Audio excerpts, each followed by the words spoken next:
It's the UFC 306 O'Malley versus Dvalishvili watch along on the Ringside Report Network. Come on. Start.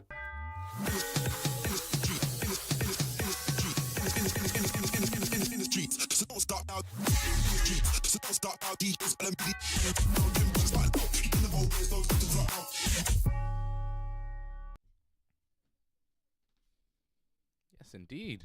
I mean, come on. What are we waiting for? It's UFC 306. I'm here. Fred's here. What's up, Fred? What's up? What's up? What are we waiting for? I think we're waiting for Ronaldo Rodriguez and Ode Osborne.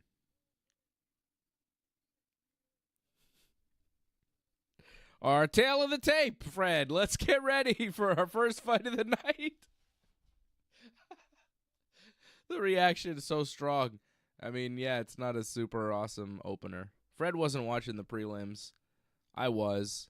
The prelims were actually pretty good, Fred. You missed... So wait, the guy's 12-7? Yeah. Oh, my God. Come on. And he's the guy with the Wikipedia page, Fred. The other one doesn't even have one. Ode, is he the favorite? Ode has lost 2 in a row, and he is the underdog. The favorite is Ronaldo Rodriguez, who's 17-2. All right.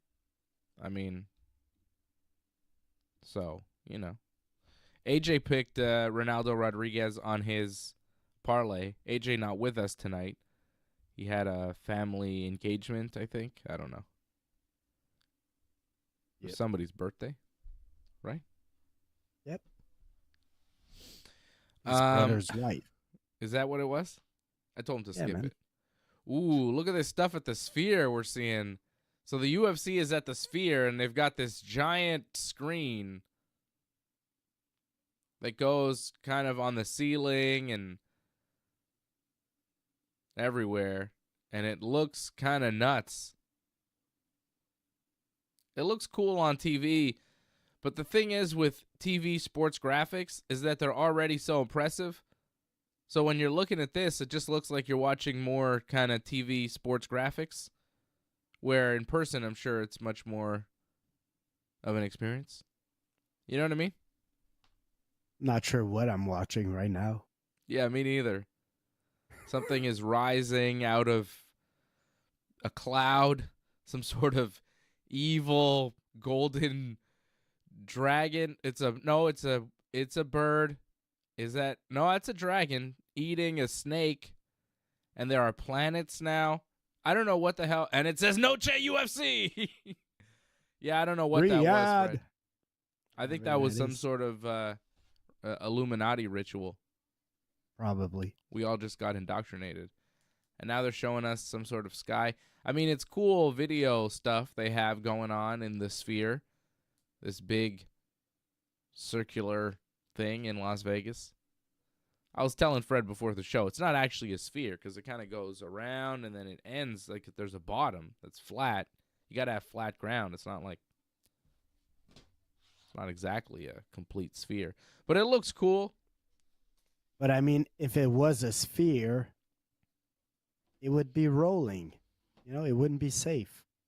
Exactly. That's what I was saying. Physics, man. Yeah, it's not actually a sphere. It can't be a sphere. You can't have a building be a total sphere. It is cool, though. It's just like giant IMAX. You know what I mean? It just seems like a whole arena. Weird. It's like an IMAX arena type thing. Like watching Joe Rogan with he seems high and there's like a background behind him. So yeah, kind of weird. I mean, if you're Joe Rogan, right? Could you miss the opportunity to get high during UFC at the Sphere? You know what I'm saying? I wouldn't miss it, man. Me neither. 300 milligrams right now. So. Yes, there you go. You did exactly as I asked. Thank you. Me too. There we go, Fred. We're doing the damn thing. We're having a good time. We're watching images of Sean O'Malley and Merab Dvalishvili in the sky in the Sphere.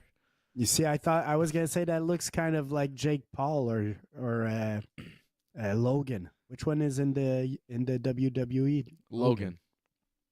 Yeah. They were kind of presented as godlike creatures there in the sky and the stars. Let's all pray to the gods, Merab and Sean. I don't think Sean is a good name for a god. You know? There's no god ever called Sean. I don't know. It's just not a god name. It's not like Hercules or whatever. You know what I mean? The Greek gods, they all had funny names. It wasn't like Sean or Dave or Fred. You know what I'm saying? Merab I could kind of buy. The great Merab. Let's pray to him. All right. I'm praying to the great Merab. Fred's got Merab to win tonight, right? Oh, yeah. Merab got this. I think the Sugar Show continues. I think Sean O'Malley retains the championship. Knockout. I think we see a knockout. What was your parlay, Fred? Wasn't it Grasso, Merab, and T-City? That's the fight I'm most hyped for, I think. I want to see T-City against Lopes. I mean, yes. Merab and O'Malley is a great fight also. But if I were to pick my co-main event, it would be T-City against Lopes. Although I understand Grasso, Valentina. What is it? The third? That's the trilogy, yeah? Yeah. So Grasso won the first one by submission. Then they had the split draw the second time. Then they did the Ultimate Fighter. Now it's the trilogy for the women's flyweight championship. Valentina, the greatest flyweight champion ever, trying to take the belt back. I mean, she could do it. The last fight was close, right? But we both picked Grasso to win. That was your parlay, Fred. It was Grasso, Merab, and Brian Ortega. My parlay, Ignacio Bahamondes, Alexa Grasso, and Sean O'Malley. So we can't both win. One of us will fall. Maybe we'll both fall by picking Grasso. You know, that could happen too. But my first fight won already. A draw. Fred. What happens with a draw in the main event? I think we still lose, huh? You still win money on the parlay if it's a draw. I think it's like a push on that fight, so you win less on the parlay. You just win for the fights that you picked, right? So we're gonna piss off all our fans and say we're wishing for a draw, so both our parlays cash in the main event. Yeah, that's right. Oh, there's some sort of campfire scene rising now. What is all this? It is Illuminati. Yeah, what is all this? What is all this imagery? My mind, soul, and my body. Secret societies try to get a hold on me.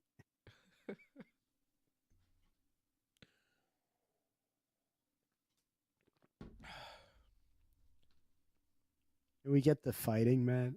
Yeah, what is all this? There's like some sort of ancient warriors we're seeing now. Incas. Are we going to see? This is you ever Mexican. saw that Apocalypto movie there? You know, where they just like sacrifice humans throughout the movie? No, that's what it looks like. Okay, so we're seeing some sort of Apocalypto style scenes. Things are burning. There are temples burning. I guess we're seeing some sort of history of Mexico video play out in the sphere. People have their phones out. In Las Vegas. In Vegas. Now there's, USA. again, this giant bird for some reason. What's with the giant bird? What does that symbolize exactly? What does this all mean? I'm kind of pissed I didn't go buy some chips right now, man. I feel like I need some chips. Is this the art of Dana White? Like when Dana gets artsy, like this is what happens? Because he was behind all this production, right? Like how many spectators is there in the sphere tonight? What's the crowd? It's a good question. It's not a huge crowd. Yeah, it doesn't look that big. I'd say maybe 8 to 12,000 in that range. I mean, it looks cool, right? It's cool video screens, but useless. I don't know. On TV, it's just a video screen, you know? It's too long. I think in person it would be more impressive, right? Probably. Like, it looks cool, and I go, ooh, that would be cool in person if that was, like, kind of washing over me above my head and stuff, but I'm not there, so watching it on TV, you go, yeah, all right, it's cool video effects. Nice. Let's get to the fights. Still no fight. They're still doing Mexico history. Canelo's fighting also tonight. Maybe they're waiting for that to be over before this happens. Like, what are they doing? It's 10:18. My parlay's doing well, Fred. Ignacio Bahamondes won. He was a plus 100 underdog. He beat Manuel Torres by knockout in the first round. This guy trains with Bilal Muhammad. I picked him to win. Bilal's on a roll. I figure this guy will be too. And he was. He won. Remember the name of, what's his name again? Ignacio Bahamondes. 27 years old. It's a name. He's good. From Chile, 16-5. He's won 2 in a row by knockout in the UFC. He's lost twice in the UFC, both by decision. 11 of his 16 wins by knockout. Fun fighter to watch. Training with a good team out in Chicago. He's what's his weight class? He's a 155er training with the 170 champion of the world. I mean, that doesn't hurt. I'm sure he's getting a lot of rounds in with Bilal Muhammad. 155 and 170 isn't a big gap. You know, they're in the same sessions together. So that was a big win for my parlay, and I also have Grasso and O'Malley to close it out. So we'll see. We'll see what happens. AJ was all over the place, right? He gave us a 5-fight parlay for the card. He had Luis Rodriguez, Alexa Grasso, Daniel Zellhuber, Sean O'Malley, and Diego Lopes. Oof.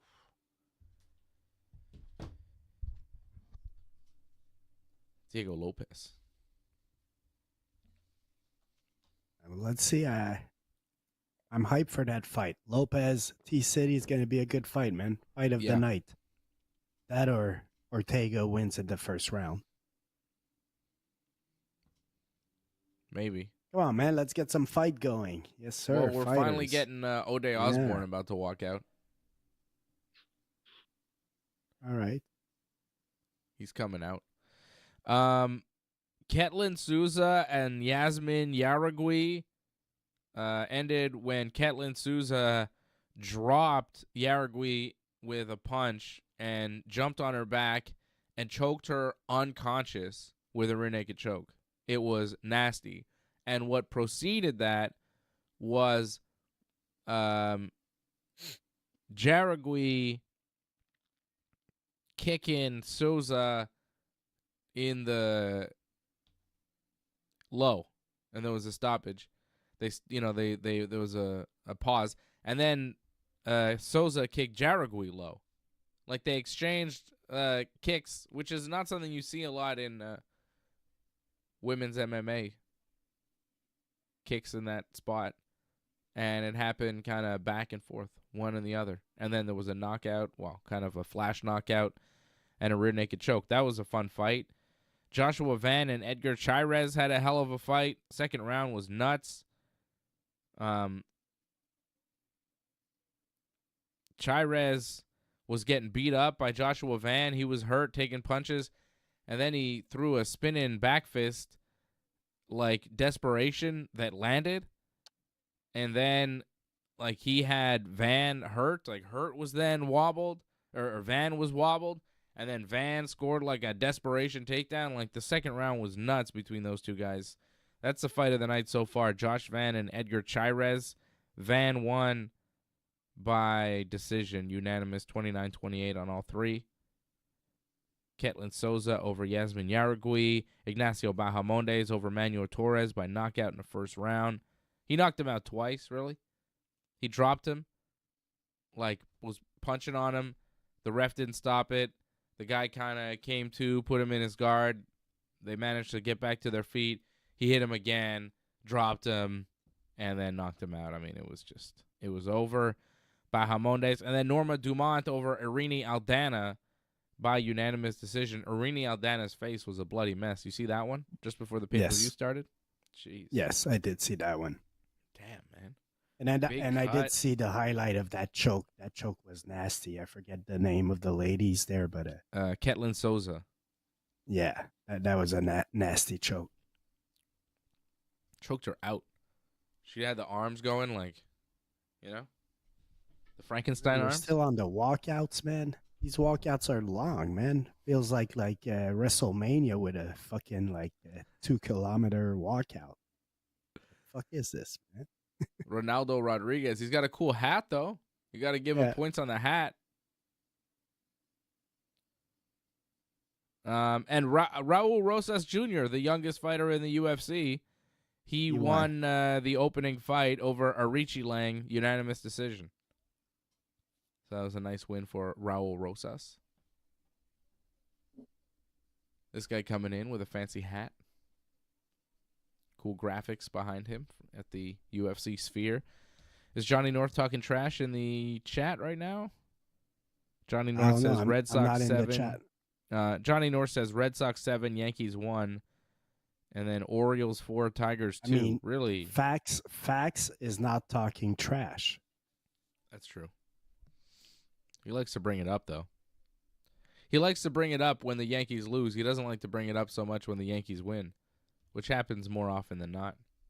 I had to bring it up. It feels like all the races are pretty much over, although that the Yankees and the Orioles are fighting.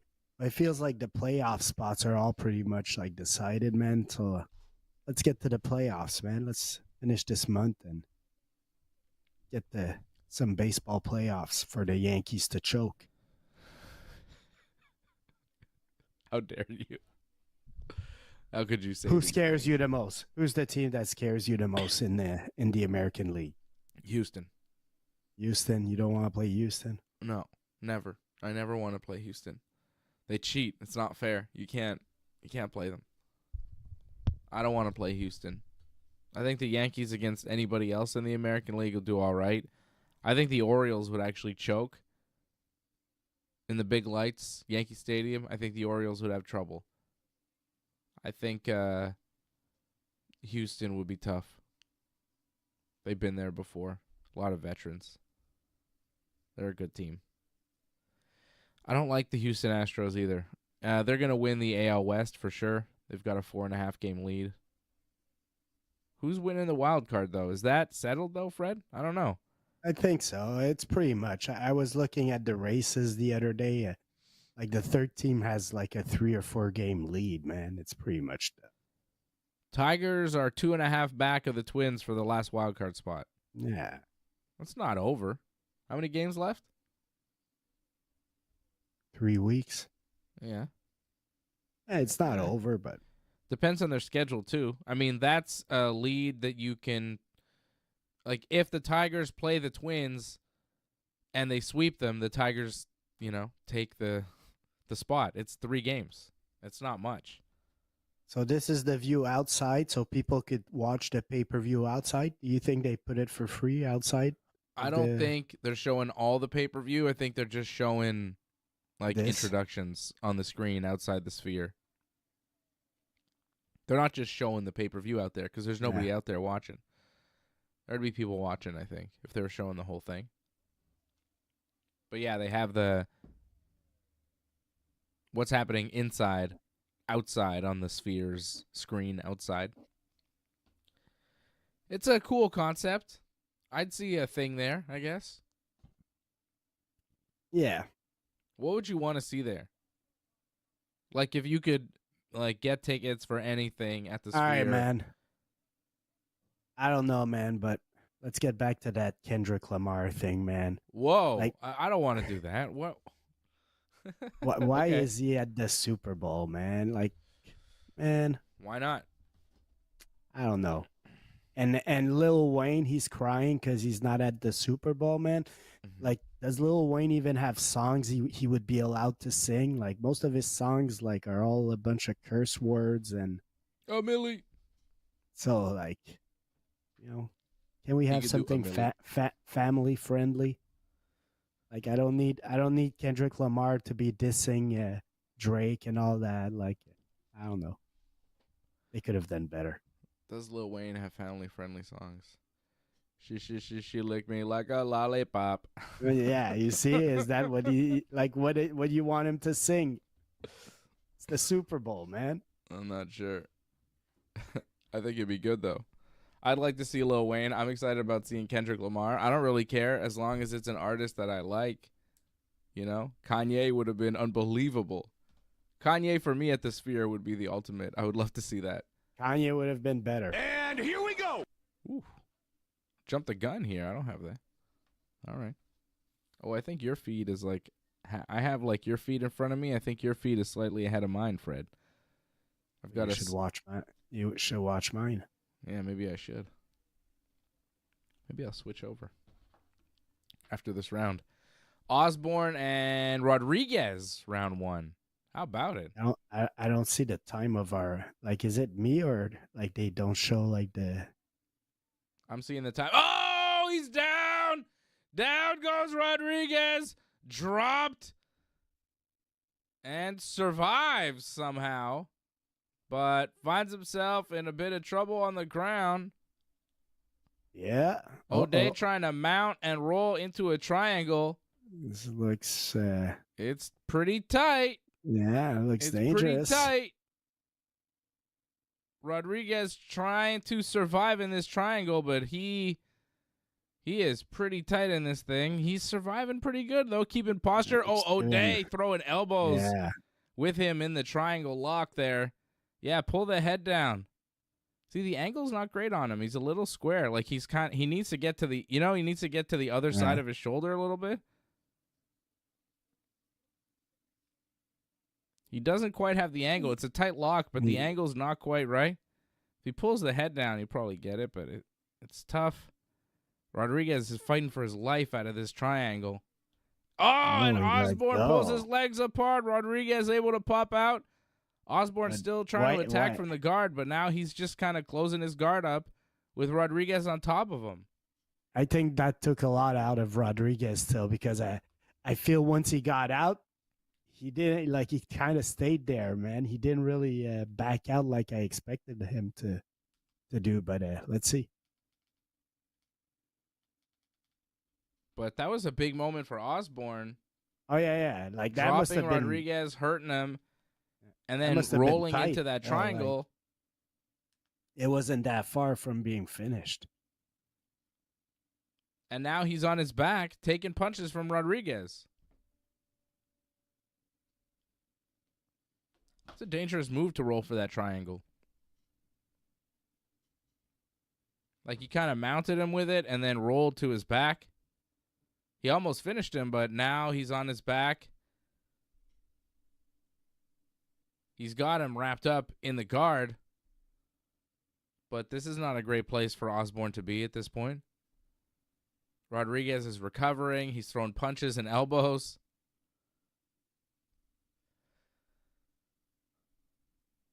Has the momentum turned here? Like, it looks like it. Look at this. Osborne is offering up nothing. I think it took a lot of energy from Osborne, too, trying to squeeze his leg shut. It looks like he doesn't have his legs anymore. Look at his guard. Look at his feet. He's doing nothing. He's just throwing punches. I'm not sure why he's accepting this position. Also, it feels like if he wanted to push away, he could probably create space, and, well, maybe not no more, but there was moments where he could have created some space and gotten up. I think he squeezed too hard with his legs, and his legs are a little jelly now, and he doesn't have the push to push up. Could be. And maybe he's reliving that moment of the triangle being so close and thinking, hey, I could finish this guy from my guard. I've got the jiu-jitsu to finish this guy. Like, look, he's attacking a Kimura right now. Yeah. But Rodriguez is seeing it a mile away. It's not happening. Still Rodriguez on top. Right now, I'm still going to give him the first round because he had definitely the best moment of the round. And it wasn't that far, I think. Like, I feel like it was a very dangerous moment that deserves to give him the first round. But he's now spent a chunk of the round on his back taking punches. I don't think he's taken a lot of good punches. I don't think he's taken a lot on target, a lot of them to the body. But I think I think you're right. I think Osborne still is winning this round. But it looked like he was about to just finish the fight real quick. Now he's got himself in a real fight.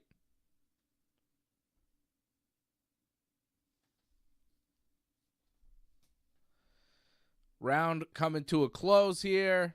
I think Osborne won that based on the dropping him and trying to finish him there with the triangle and nearly doing so. Rodriguez had to fight with everything he had to find his way out of that triangle choke. Not easy. That sucks, right? Like, yeah. O'Day, for O'Day, to have somebody dropped, locked up in the triangle, and locked up so good like he had him, he's got to be going, what do I need to do to finish it? Like, what was I missing there, right? You know what I mean? Especially, like, he was too straight with him, like you were saying earlier. Like, you see on the replay right now. He's too square. He needed to get the angle a little bit more on the other side. Yeah, exactly. It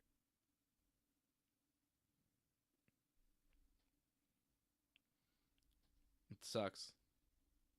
All right, let's see if he has legs now, because you might be right. Like, that might have killed his legs. So let's see how he comes out this round. And here we go.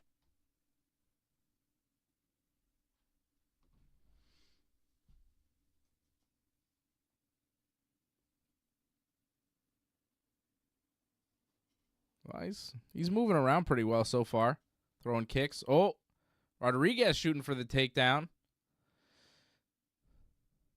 Osborne trying to wrap up a guillotine. Ooh, that's pretty deep, but he doesn't have him in the right position. Oh, Rodriguez trying to roll over top to escape. He does roll over top. Somebody's bleeding, right? Yeah, I think it's Rodriguez. Yeah.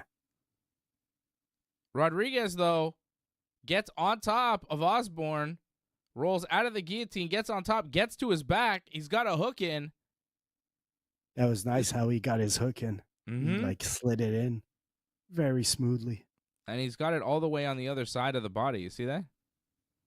See, it's not between the legs. It's all the way on the other side of his body. Triangle. Yeah, he's got the triangle there. He's trying to kind of lock up the triangle with the other leg. He's getting there. He's going to get to the body triangle, and if he does, Osborne's going to be in big trouble. He's eating punches right now. This might be Osborne's going down to the mat. He's flattening out and eating punches and elbows. This could be it. Ooh. Oh, Osborne's in trouble. Osborne is in big trouble. He has now got to his back. He's fully mounted with Rodriguez on top of him, still with like a body triangle on mount, which is a little unusual, but just raining down vicious elbows. Oh, Osborne trying to roll and rolls into the guard, trying to roll into the guard of Rodriguez. Rodriguez trying to stay on the back. He does stay on the back. Ooh, that was a pivotal moment. Again, Osborne trying to roll into him. Rodriguez wise to it and mounts him. That was a scramble there. And Osborne taking a deep breath. You see that? That's what I was going to say. Under from mount, because that was a serious scramble. He had to push, and it didn't work. And now Osborne again trying to roll out of the mount, but gets his back taken instead. Ooh. Rodriguez with some really good top control here.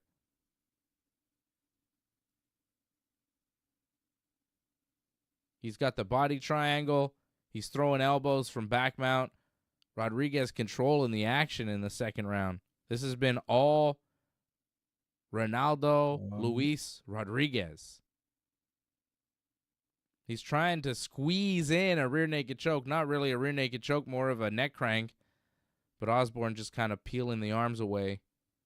Now, Rodriguez has to be smart and not make the mistake, that Osborne made of going so hard that, well, he came out good in the second round, but now you see he looks a little tired. His grappling has struggled ever since Rodriguez got the mount position. So Rodriguez, be smart, man. Use that position. Stay offensive, but don't burn yourself. Like, don't be wasting your energy for nothing. Right now, Osborne's the one that's struggling, and you want to keep that way. Oh, Osborne trying to roll into him. Still the body triangle from Rodriguez, back mounted. Osborne in the middle of the really cage tired, right now. But he's fighting. I'll give him that. Mm-hmm. He doesn't want to get rear naked choked. I mean, he knows what's up. He knows what Rodriguez is chasing here, and he's trying to avoid getting trapped. Rodriguez doing a good job of controlling O'Day Osborne. Every time O'Day tries to spin into him, every time he tries to break that body triangle, Rodriguez is there with the necessary adjustments. Again, O'Day trying to move away. Rodriguez grabbing under the chin, keeping him tight. Some really good wrestling from Rodriguez. Very impressive. In hindsight, maybe it was a bad idea for O'Day Osborne to attack a triangle. Maybe he should have just gone for punches because it seems like he's getting out grappled. But here's O'Day, just as I say that, spinning into the guard and landing punches. O'Day out of the back mount. A little bit too late, though. Now in the closed guard of Rodriguez. O'Day on top, but time running out in this round. That'll be a Rodriguez round. One apiece, I have it, so. Mm-hmm. But O'Day looks very tired.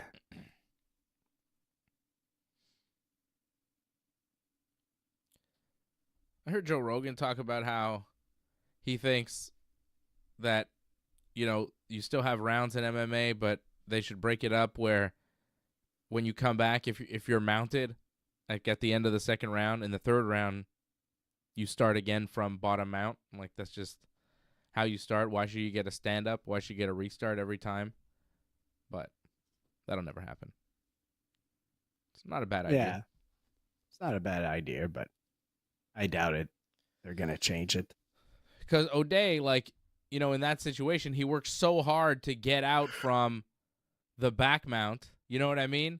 And to spin into guard and to get the top position, but he only gets it with 20 seconds left, and now he's got to start standing up, and he might get taken down again, and he's got to, get his back taken again, and then he's got to work again to get top position and reverse from that. And here we go. But they're standing up. It's round 3. And here we go. Yeah, what happened there? Ooh. I think we're having and here we issues. go. Let's try that again. Here we go. Stay with me, clock. Oh, Rodriguez shooting for a takedown. Osborne, though. Nice sprawl. Defended that one easily. That was not a great takedown attempt from Rodriguez. Osborne firing with a body kick. Osborne needs to keep this fight standing. He almost knocked out Rodriguez in the first round. This is where he needs to keep it. Defend the takedown. Don't go to the ground with this guy.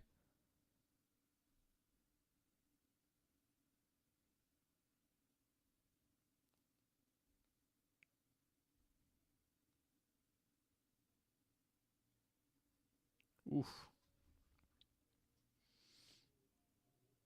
What's the deal with Osborne's hair? It's like he's got a little thing on the top of his head, and there's 3 different colors. It almost looks like the Italian flag. I didn't want to bring it up. Last show I'm the one that brought up Shannon Sharp, so yeah, I'm not going to bring up people's hairdo or whatever. Causing controversy.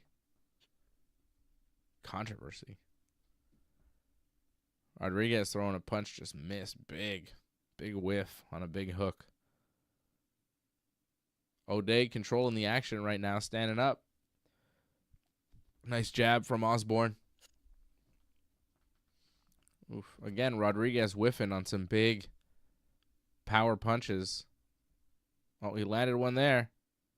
And then goes for a spinning kick that just hit the cage. O'Day seems to have the sharper striking. It's 1 round apiece. This fight could go either way. Yeah.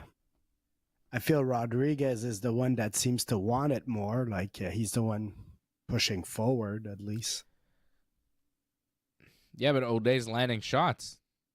Like O'Day's landing jab, jab, jab, and Rodriguez pushes forward and lands nothing. O'Day going in for a takedown. Rodriguez defended. Like, I think O'Day is scoring. Like, Rodriguez controlling the middle of the cage, but O'Day is the one landing the punches, keeping him at range.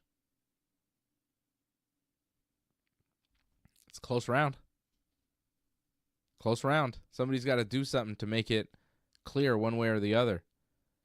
They clinched up against the cage. Nothing going there. They push away. Back to the center. Significant strikes are showing us 11-4 right now for O'Day Osborne in the 3rd round. Oof, they both landed there. Both land right hands. It's close. Oh, that was a big takedown from O'Day Osborne. Takes down Rodriguez. Rodriguez trying to butterfly sweep him over. Trying to do a Kimura butterfly sweep, but Osborne staying put. Staying heavy. Trying to stay on top. Rodriguez trying to sweep him out with the Kimura, or maybe even go for a Kimura. Rodriguez trying to get to his feet. Osborne trying to stay on top of Rodriguez, but Rodriguez able to get back to his feet. Oof. That was big from Rodriguez. He could not stay on the bottom for the rest of the round. That would have been the fight. That was huge. Ooh, nice leg kick from Rodriguez. Rodriguez going forward. Oh, Osborne again going for a takedown. Rodriguez sprawls, though. Now on top. He could reverse this into a takedown of his own, get on top. He's got a front headlock on Osborne right now. Maybe looking to secure a choke or spin to the back. Osborne sees it coming, though, and drops to his back and pulls Rodriguez into his closed guard. Not much time left here. Rodriguez just kind of throwing wild punches. O'Day throwing wild punches from his back. This is just, they're just kind of going, because they know there's not much time left. This is just a silly fight. One guy fighting off his back. The other guy fighting inside of a closed guard. I'm not too sure who gets this 3rd round. No, I don't know either. I think O'Day Osborne won that 3rd round. AJ would tell you that it's Rodriguez for sure, man. Was that on his parlay? Yeah, I think so. It's Ronaldo. Oh, yeah. Yeah, he put him on his parlay. He was the favorite, minus 140. We'll see. That was a close fight. I don't know. O'Day won the 1st. Rodriguez won the 2nd. But who won the 3rd? You know, it's anybody's guess. They did show us significant strikes, though, Fred, and it said Osborne was up, right? By a pretty decent margin, but who knows what that means. But that was before there was a takedown with Rodriguez on top. I mean, it was a takedown attempt from Osborne that Rodriguez reversed and landed on top. And does anybody get points for how the fight ended? Throwing those kind of rock'em sock'em from the guard? I don't think so. Like, who won that exchange? You know what I mean? So if nobody gets anything for that, then I think O'Day Osborne won that fight. I'll go with you, O'Day. I don't really care. Me neither. Let's move on. Yeah, I'd like to go to the next fight. I'd like to get to the main event, to be quite honest. I'm ready. I'm excited for the main event. But some of these fights, I'm like, all right, dude. Come on now. Okay, let me hear. What's Bruce Buffer saying? I mean, actually, you got to give points to Rodriguez for his hat, so. That's what I'm saying. It's a nice hat. All right, What are decision the time. scores? Who won?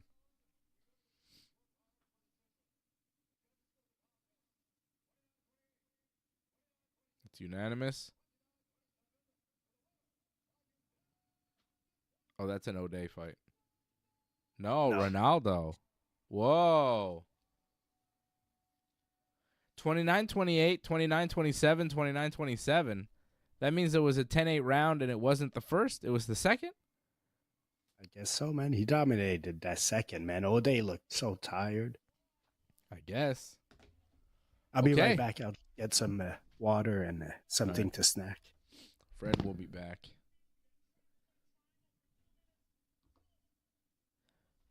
Fred will be back. Solo Dave. Well, that was a close fight. Yeah.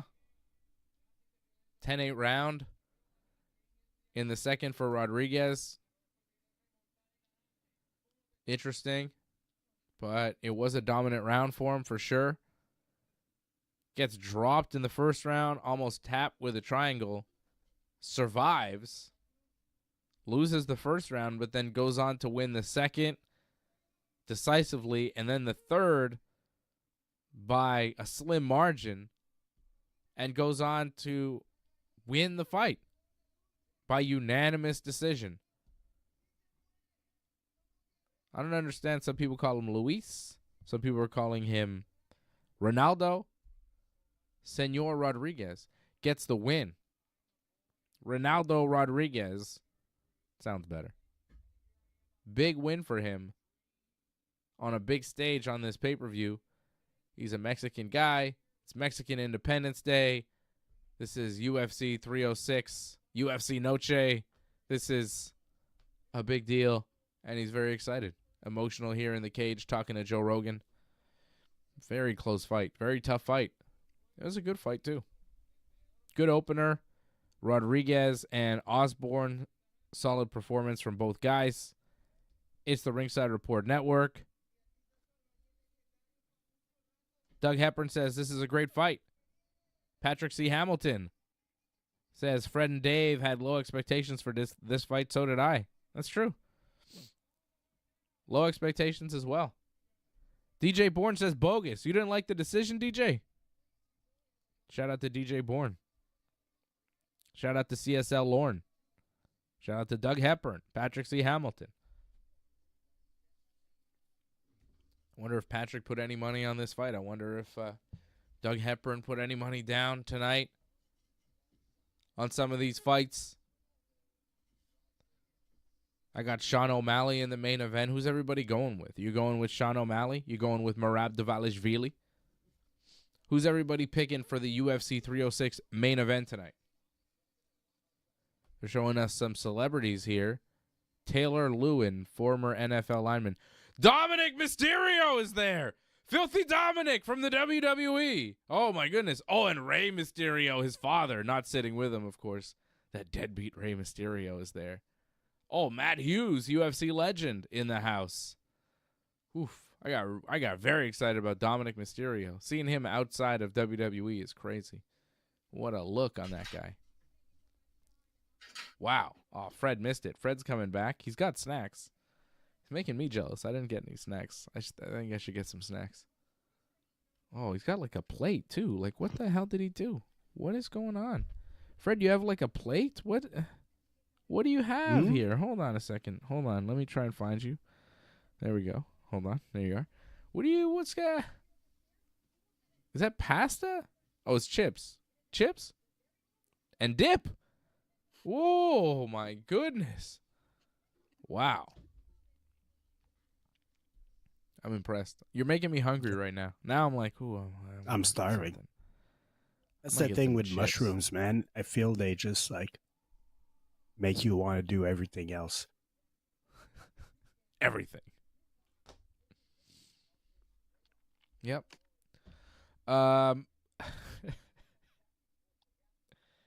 Johnny says AJ did it again. That guy was on AJ's parlay. So AJ doing well so far.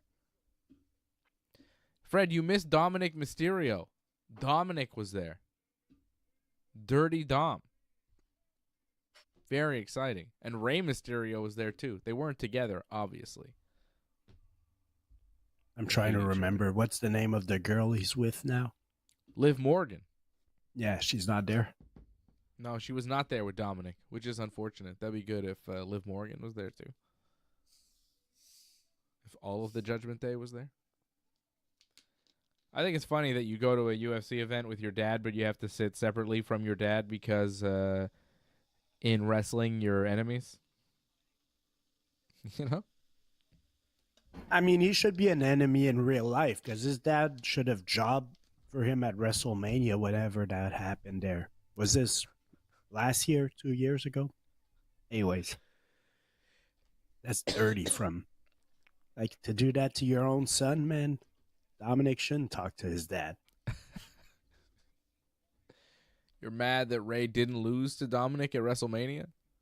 I mean, he should have. Yeah. He did eventually beat him, but I think it was on Raw or something. Because of Liv Morgan. Liv Morgan was the one to help him. Rhea Ripley never helped Dominic beat Rey Mysterio.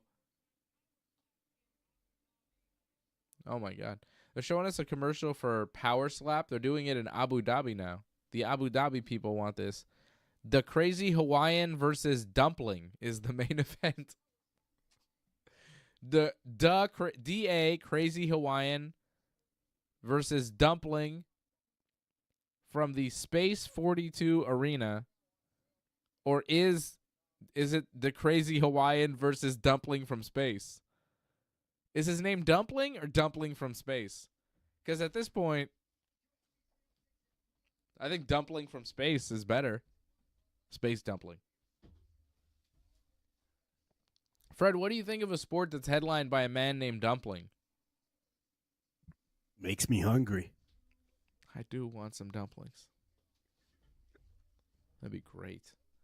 Somebody could bring me just like a plate of shrimp and scallop dumplings right now. Some pork. Holy shit. I'd lose my mind. Somebody knocks on the door. You rang? What? I'll probably order something like that, right? Still early-ish. It'll take forever. What's the point? What's the point of Maybe it all, in Fred? Montreal, not here. Yeah, I'm in Montreal. Yeah, that's what I'm saying. Around here, I think there's not much options left open. No. There's stuff going on. Pizza. Showing us another damn thing. Another video package about Mexico with images. Honestly, the video doesn't even look that good. Doesn't it look a little choppy, the video screen?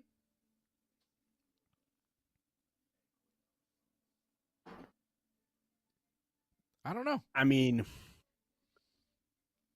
I don't need all this, man. Extra.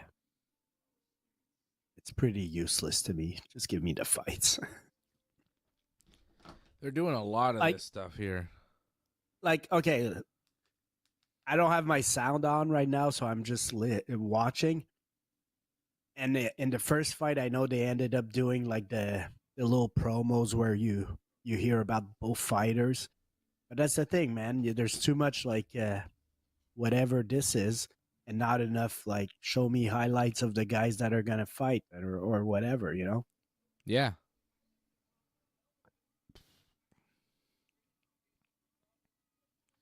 Now it looks like there's confetti dropping from the sky. Is that real confetti or is that just video confetti? I think it's just video confetti. I don't know what the hell any of this is. And I think Joe Rogan and Daniel Cormier are doing commentary over all of this nonsense. Oh, now we're seeing the video package for Daniel Zellhuber. We're getting ready for this next fight. We do have a fight coming up. Finally, Fred, I'm telling you. And you know what I worry about is that we have 2 title fights tonight. And the women's fight could go 5 rounds easily. And the men's fight could also go 5 rounds. We're talking about bantamweights on either side. We're not talking about heavyweights that, you know, big knockouts. So we could be in for a long night. And if they're pushing all these video packages with all this stuff, it's going to end at 4 o'clock in the morning. Talking What's about a going on guy here? that you're talking about a guy that jumps head first into ice for fun. So He didn't he's get gonna knocked make out, it. though. Yeah, He's tough. He may not be the smartest, but he is tough. You picked him to win, Fred, the Iceman. You picked Merab. I mean, you picked a guy that spends more time on his hair than in the gym, probably. So Ooh, I don't think that's true. I'm sure he spends more time in the gym than on his hair. There's no way. He spends a lot of time on his hair, that's for sure. There's a lot going on with Sean O'Malley's hair. I don't like that I picked Sean O'Malley, by the way. Johnny, can you get Dave something to eat? Yeah, somebody needs to get me something to eat. Can I do a we'll be right back and come back in a second? Fred, you want to take over? Fred, you take over. I'll be back. I'm going to go get something. oh my God. All right? Let's Yep. see what Fred does by himself. How does this work? Can I do solo Fred? Drink a bottle of water. I don't know. I'll be back. I'll be right back. Fred's making me hungry, damn it. Tostitos. That's what everybody should get. All right. I don't even know what this fight is. I need my fight card.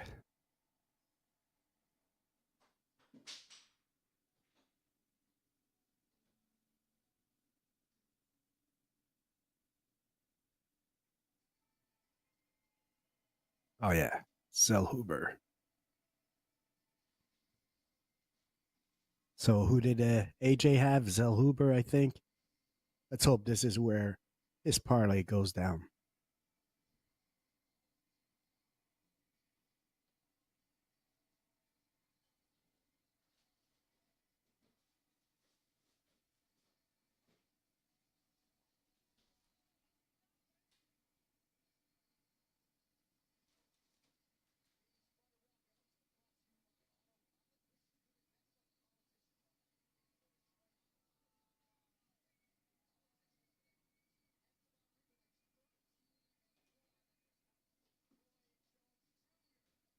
Is that Roy Jones? Kind of looked like him. I'm not sure. Maybe Roy Jones is in the crowd.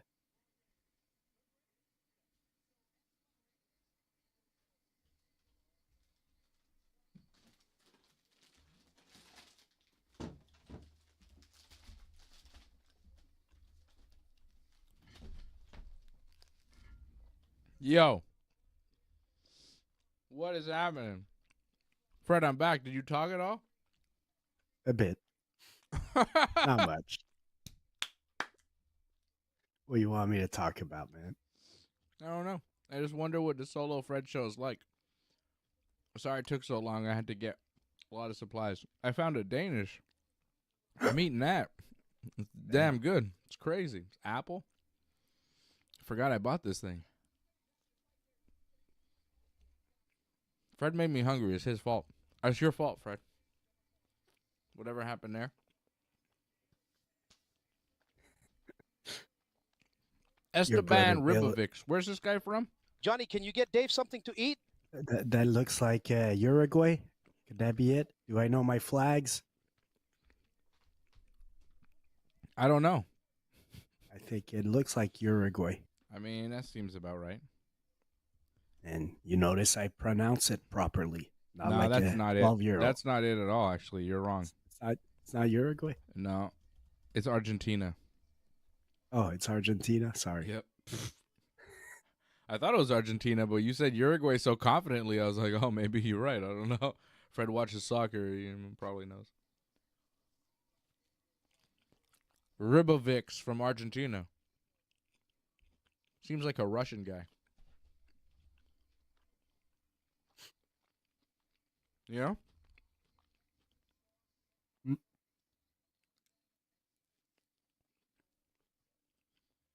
What are these dragons in the background of this fight? There's like a whole thing going on.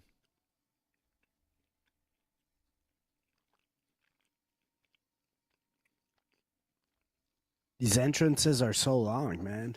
Come on. And they're not even that.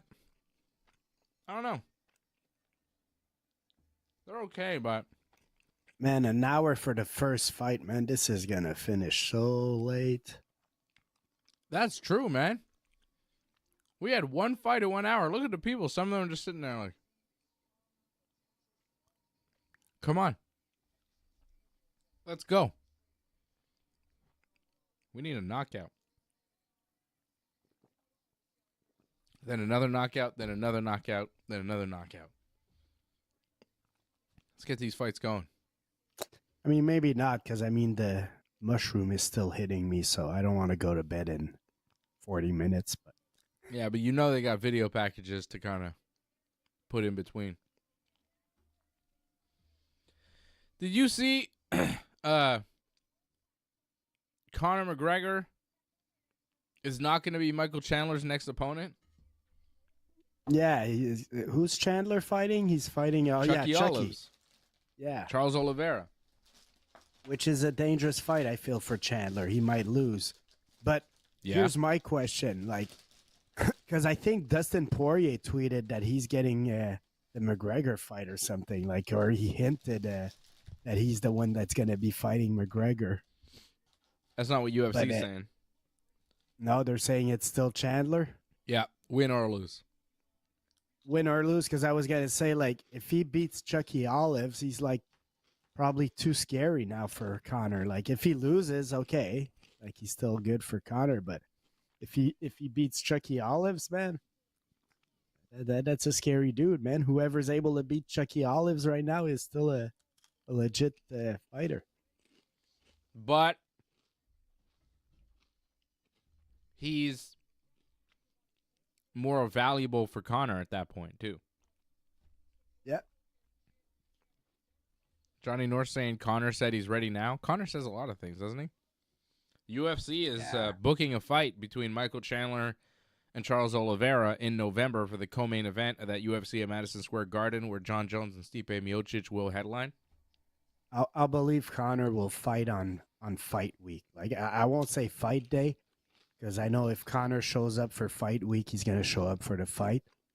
But up to there, man, I'm going to hold my breath, because I'll be scared he gets injured or whatever, pulls out, doesn't want to fight, period. He's talked so much and not shown up, it's kind of hard to believe him at this point. He's selling wolf tickets. Like the great Nick Diaz said. Remember when he told George St. Pierre he was selling wolf tickets and we all had to figure out what the hell he was talking about? It's like, what is wolf tickets? I never heard of that. Had you heard of that before, Nick Diaz? I don't think so. Me neither. Nick's like, you're selling wolf tickets. I was like, you're what? I never heard that one before. Daniel Zellhuber, Esteban Ribovics. Fred and I did not pick this one on our parlay. Who you going with? I'm going with Zellhuber. Yeah, why not? So I'm out of those micro doses, and I have to take this one if I want to continue, man. Okay. Don't show that on camera.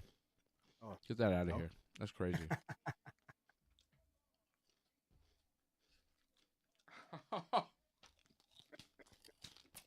You're crazy.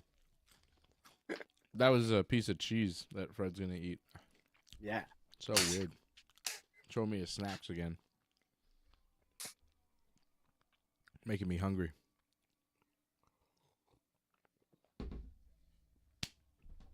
It's fight time. Oh my goodness. The Oh my God, ring what is this card weird- ladies Yeah, are dressed man. very fancy. I'm regretting my choice, man. Why did I put the... I'm regretting my choice of snacking. You just popped another thing, eh? Yeah. What the hell was that? I was going to say, you ever watch that movie on And here we Disney with go. your kids, Coco? You know, like the dead people that sing music? It's like No. a Pixar No. animated movie. I know a movie you're talking. I haven't seen it though. They kind of all look like that. Yeah, the ring card ladies all look like that. Are they called ring card girls? Seems weird to call them girls. Are you supposed to call full-grown women girls? I feel like the UFC refers to them as the ring card girls. Is that the official name? Can you get away with it if it's like a trademark thing? How does that work? Feel like girls still works. Okay. It's the ring card girls tonight looking like Halloween.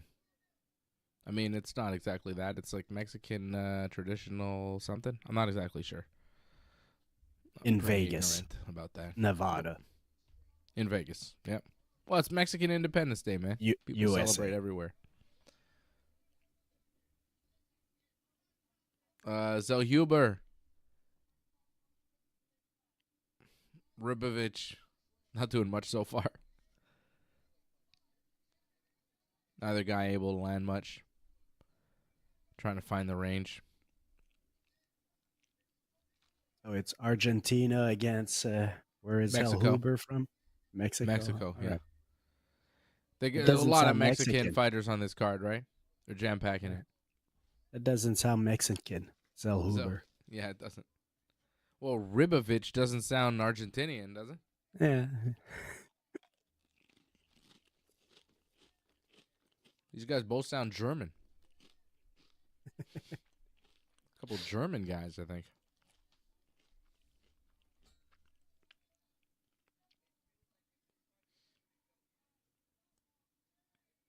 So Huber landed a jab. I think is there a little bleeding under Ribovics' nose? I can't tell. Maybe it's just red from his mustache. I don't know what's going on. What is Riyadh season? I don't know. Isn't Riyadh a city? Yeah. In Saudi Arabia. It's the time of the season to go visit Riyadh, I guess. You want to go? Let's do a remote show from over there. Maybe for a WWE show. That'd be fun. I want to see one of those over there. But I don't understand why this show is UFC Noche 306 at the Sphere Riyadh season. What does Riyadh have to do with this? Okay, well, I don't know. Does Yankee Stadium have a sponsor name? No, it's called Yankee Stadium. Yeah, well, like sometimes it's they got a sponsor name at whatever, So it's the Riyadh season. The Sphere has nothing to do with Riyadh. It's not like events at the Sphere are Riyadh season. I know. They're just sponsoring this one. It's the first and probably only one they'll do at the Sphere because this is costing Dana White a lot of money, man. Mm-hmm. Riyadh season. I just see a lot about Riyadh season, They're like doing fights in Saudi Arabia, boxing matches. It goes Riyadh season. If you only Google Riyadh season, where does that bring you? If you Google Riyadh season, where does that bring you? Let's see what Google says. Oh, it's a thing. Riyadh season. I don't know. It seems...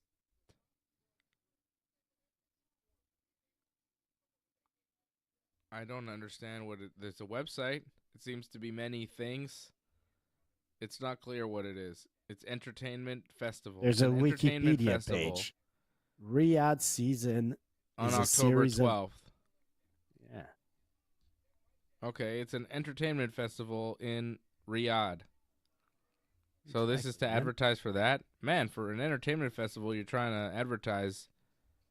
Really doing a garbage job of it because I have no idea what the hell Riyadh season is supposed to be. I mean, it's just like if somebody were to say, like, UFC Montreal just for laughs. And what people would think, is this a shitty card that you're supposed to laugh at? I guess. And Tyson Fury is part of this Riyadh season. Like, it seems to last several months, and it's just like several boxing events and stuff. And a tennis thing. 6 Kings of Slam. Novak Djokovic, Rafael Nadal, Carlos Alcaraz, Daniel Medvedev, Jannik Sinner, and Holger Rune will be playing tennis over 3 unmissable days. They're going to do Power Slap in Riyadh, too. It's part of Riyadh season. Many different events. I mean, maybe we should go to this Riyadh season, Fred. It seems fun. They have amusement parks. I mean, if they want to throw us some of that Riyadh season money, we'll take it. Yo. That would be nice. They've got a lot of it. They've got so much of it that they could give us some that they would never, ever notice, and it would be life-changing. And here we go. Who won the first round? No idea. Riyadh season. Riyadh season. I was gonna say the second round feels like it's on fast forward or something, man. These two guys are throwing quick. Yeah, no.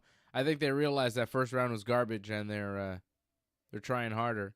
Zellhuber going forward. Like, you can't have a round like that where you're just kind of both having trouble finding range. You can't feel confident. You know what I mean? No one can feel confident after that first round. Neither guy really landed much. I think you might give the edge to Zellhuber, but, like, getting a little more aggressive here.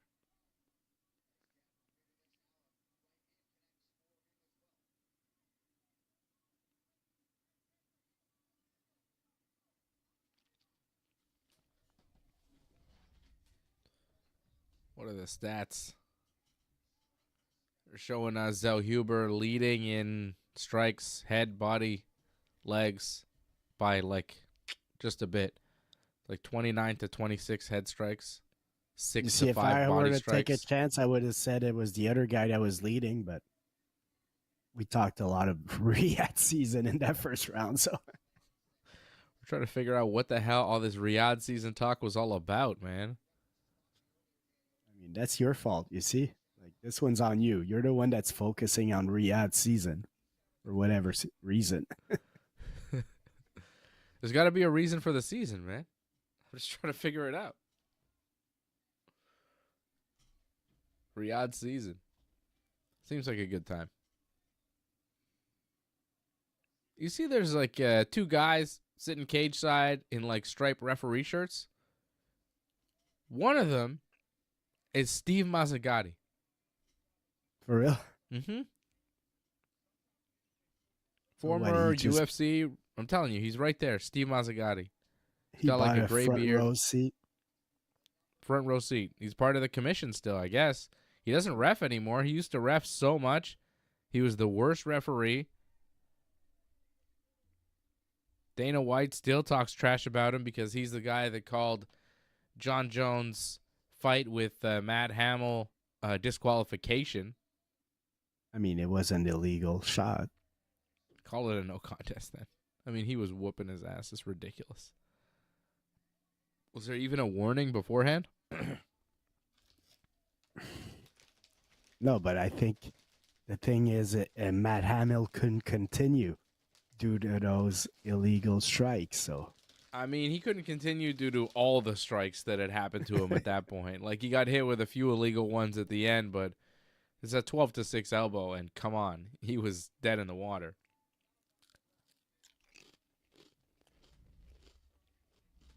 That fight should have been a knockout win for John Jones. Like, that was ridiculous. Yeah, John Jones should have won that fight, but I think Dana, when he's focusing on that, like, just get over it, man. You can't change the past, like, and like if you really want to get down to it, I think like there's an argument to be made that the rules were called as the rules should have been called. So just get over it, man. Who cares if John Jones has a loss?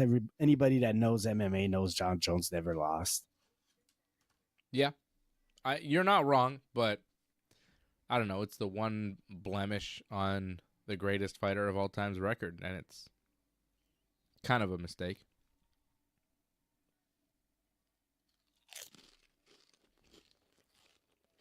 Americans are missing out on ketchup chips, man. I'm telling you. What are they doing? How do they not have that over there? They're slipping. Okay, so I've been watching football all day since you're my American expert. And I see these commercials with Danny DeVito for Jersey Mike. Is that good? Their subs kind of look good. I don't know. I've never been. They say that they cook their bacon every morning fresh. So, yeah, that sounds good. You see right there. I mean, just tell me cooked fresh bacon. I'm already halfway there. And the commercials are funny with Danny DeVito because that's always my barometer, man. If you make good commercials, I want to try your food. Okay. It's like for a super long time, I had to try Arby's. I had never eaten Arby's in my life, and then I went on the way to Toronto. There's a city, I forget which one, but there's an Arby's, and I stopped there to eat an Arby's, and I mean, it wasn't bad, but it was nothing special. Yeah. The commercials made me go to Arby's, and right now the commercials with Danny DeVito make me want to go to Jersey Mike's. Okay. I've never been. Maybe I'll check it out. Ever been to Arby's? I'm interested. I've never been to Arby's. You've never been to Arby's? Mm-mm. They got the meat. I've heard. They got the. Is it good though? I've heard it's like not that good. Nah, it's like cold cuts also. So it's like I wasn't too crazy about it, but the commercials are great. I don't know who's winning this fight. I have no idea. I don't know. Round 3. And here we go. Zellhuber and Ribovics. I just want this fight to be over. His name is Ribovics, R-I-B-O, but on our thing, I think we misspelled it as Ribovics, and I think that's a better name, Ribovics. The Ribovics, I'm now rooting for Ribovics to win, although I think he's probably going to lose a decision. It's a close fight. They're trying to give it their all now here in the third. Ribovics just landed a good punch. Two can play that game, Fred. I see you.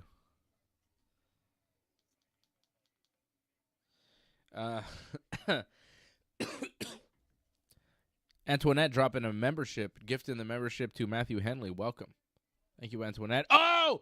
Ribovics just got dropped by Zellhuber, but quickly recovers and gets back to his feet. The Ribovics, man. You can't stop him. Oh, what happened? Was that a dick kick? I missed it. Dick kick, sure. I think. Was it a dick kick? Showing us a replay. Finger. Oh, no, it was an eye poke.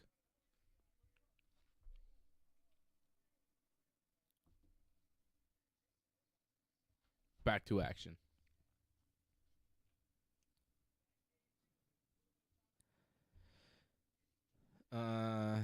Johnny Norris says U.S. has better junk food. Yeah, I mean, probably there's more variety, but they don't have ketchup chips, which is like a serious, I mean, ketchup chips is okay, but they're pretty good. No, there's so many.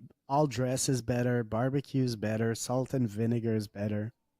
Oh, Zellhuber just got rocked. Zellhuber's in trouble. He's taking big punches against the cage. Oh, he might be out on his feet here. Ribovics. Uh-oh. Ribovics. Zellhuber's running away. Zellhuber's in big trouble. Ribovics has him against the cage, taking many punches. Zellhuber's trying to head movement out of it, and he kind of did, but he fell down because his legs are wobbly. Ribovics giving chase. Zellhuber running away and continuing to eat punches now against the fence. Oh, my goodness. Zellhuber's like bobbing and weaving, and he's avoiding some of them, but he's eating a bunch of them, and he's wobbly. Ribovics is not Like Ribovics, he missed an opportunity here, man. This guy was ready to be finished. I don't know. Zellhuber, I think, is still ready to be finished. He's in big trouble. Look at him. He's trying to recover, but he doesn't have much in him. But he's still firing. And he's hitting sometimes. Like, yeah. You never know. But Ribovics is just eating him and moving forward. I don't think Zellhuber's got much left. Oh, wait. Zellhuber just landed a good right. Oh, these guys are throwing like crazy. This is nuts. This fight really picking up here in this third round. This is bananas. These guys rock'em sock'em roboting against the cage. Oh, Zellhuber with a big left hand. Damn. But they're showing us significant strikes. 77-27 Ribovics in round 3. Oh, Zellhuber eating big shots again. Yo, this Zellhuber dude's got a chin, man.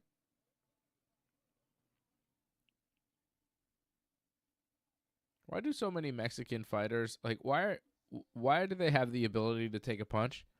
You see so many Mexican fighters just with the innate ability to take ridiculous amount of punishment, and you go, what is that? Is that actually a thing, or is it just something that people in the fight world talk about? Because it does seem to be a thing.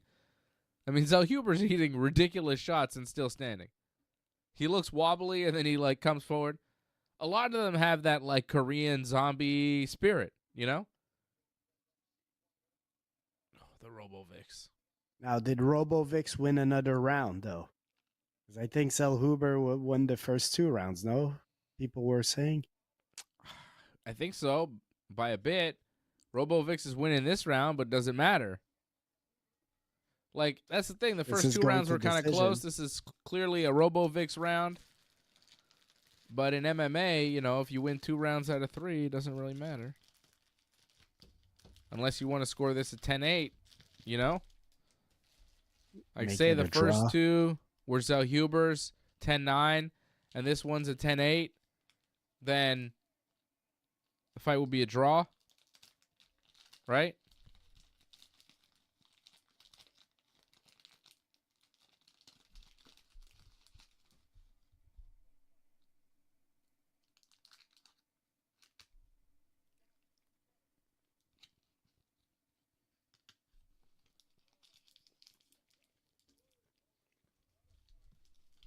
Who won? I don't know, man. I didn't pay attention in the first round, but I think we were saying that Zellhuber won the first 2 rounds, so. I mean, I'm going to go with a draw. I'm going to go with the crazy 10-9, 10-9, 10-8. Yeah. Draw. Because that last round was the most dominant. So, like, I would feel like if anybody won the fight, if you were to judge the fight as the whole, it would be that last round that tips it. But that's not how it's judged. So you got to give that round some extra weight because it was worth that. Mm-hmm. I think Ribovics should win, but probably a draw. Maybe Zellhuber. No idea.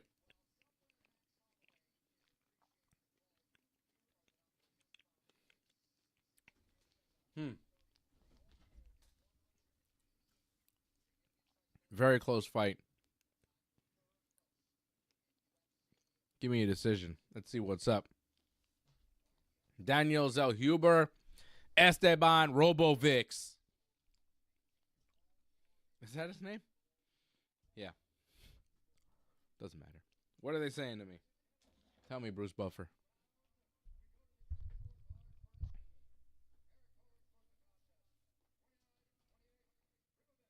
Split.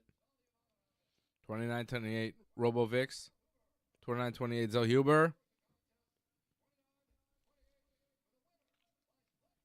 The winner, Esteban Ribovics. Ribovics wins. Ooh. That was Wonder close. what round, like, it was all 29-28. Mm-hmm. So he got 2 rounds on that fight card. I wonder which rounds they gave him. I mean, it honestly could have been the first or second. Because I think the first or second were so close, like they were kind of coin toss rounds.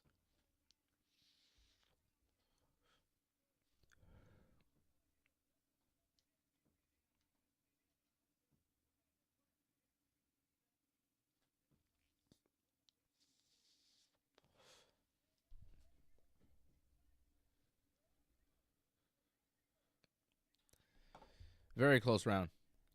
Very close fight. I'll get you the scorecard in a second here, Fred. Let me get that for you. We will get the official card on this one shortly. Renato Rodriguez, Ode Osborne. That was a close fight. All 3 judges giving it to Ronaldo Rodriguez, the second and third round. All 3 judges gave, actually 2 of the 3 judges gave Ronaldo Rodriguez the second round 10-8, including Adelaide Bird, who's in attendance tonight judging, which is always interesting. So we'll get you the scorecard for this fight as soon as possible. Zellhuber drops a close one to Esteban Ribovics. And that's tough for AJ's parlay, right? I think that ends AJ's run. Whew. God bless. Yeah. The exhaling from the nose always makes me a little sneezy. Yeah, AJ had Zellhuber, and Zellhuber drops a close split decision to Esteban Ribovics. And let me give you the scorecard here, Fred. This is fresh from @UFC News, which always brings the news quickly. So here it is. Zellhuber from Eric Colon gave Zellhuber round 1 and Ribovics round 2 and 3. Sal D'Amato gave Zellhuber round 1 and 2 and Ribovics round 3. And then Judge Chris Lee giving Ribovics round 1 and round 3 to win the fight. So you see, Eric Colon and Chris Lee both scored it for Ribovics, but they disagreed on which other round he got other than the third. Like, obviously, he won the third, but Chris Lee thought he won the first and lost the second, while Eric Colon thought he won the second but lost the first. And that's how it shakes out. Very close fight, right? When it goes that close, when the judges are even disagreeing a little bit on how it went, not just in a split decision, but even the judges that disagreed in a way. You know what I mean? Like Chris Lee and Eric Colon both agreed that Ribovics won the fight, but they disagreed on which rounds he won. And the other judge didn't even agree that he won the fight. Thought he lost. That's a close one. That's why I say when it goes to decision, sometimes you just have to accept whatever comes out, because 3 people watching from 3 different vantage points see 3 different fights. And that's exactly what we saw in that last fight, right? That's exactly what we saw. 3 people, 3 different vantage points. But sometimes you should be able to expect something. Like all 3 judges scoring the third round for Esteban Ribovics. Like, okay, yes, good. That was well done, you know? Some things need to happen. But when you have close rounds, it's like, I don't know. See, Wingstop is a place I'd like to go. They're showing us a commercial for Wingstop right now. I've never been to Wingstop, but I would like to go to Wingstop. I would like to stop there and eat wings. It seems like a popular restaurant in the States. I've never been, and I'm excited. I'm interested. See, I want to try them all. I want to try Sonic. I want to try them all. You never want to go to the States, though, when I suggest it. Yeah. You never want to go. I go, Fred, I went to the States.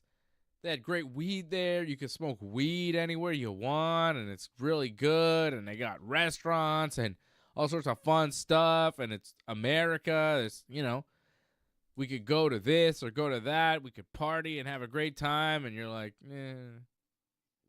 I want to go to Trois-Rivières. I'm like, well, what about New York City or Vegas or Chicago or I'm willing Buffalo? to go to Vegas. And you're like, no. If you want to go to Vegas, we'll go to Vegas. I mean, Chicago, people get shot over there nonstop from what I read. I've been to Chicago. Oh, yeah, I went to Sonic in Philly. Our buddy Laurent from Jiu-Jitsu went to Chicago, or is in Chicago right now. Oh, yeah? He was going, yeah. He's a good guy. He was going to go see the Cubbies. Ooh, nice. See, I went to Chicago, and I saw the White Sox. South Side, Chicago. Why would you do that, man? If you go to Chicago, you go see the Cubbies first. They weren't in town when I was there. So I saw the White Sox instead. And that's in the south side of Chicago. That's the dangerous part, Fred. That's a tough team. That's a team for the real people. The Cubs are for the weak people in the north side. People like me from the south side of Chicago, we support the White Sox, not the Cubs. What about that Chicago pizza? You ate that? I did. I went to Lou Malnati's, and it was amazing. It was good? It was very good. Looks weird. The pictures look weird It was really good. I've never It's kind of like a pizza casserole almost. It's something else. Can I have one somewhere in Montreal? Not that I know of. I don't know if there's any place in Montreal that has authentic Chicago deep dish, like authentic.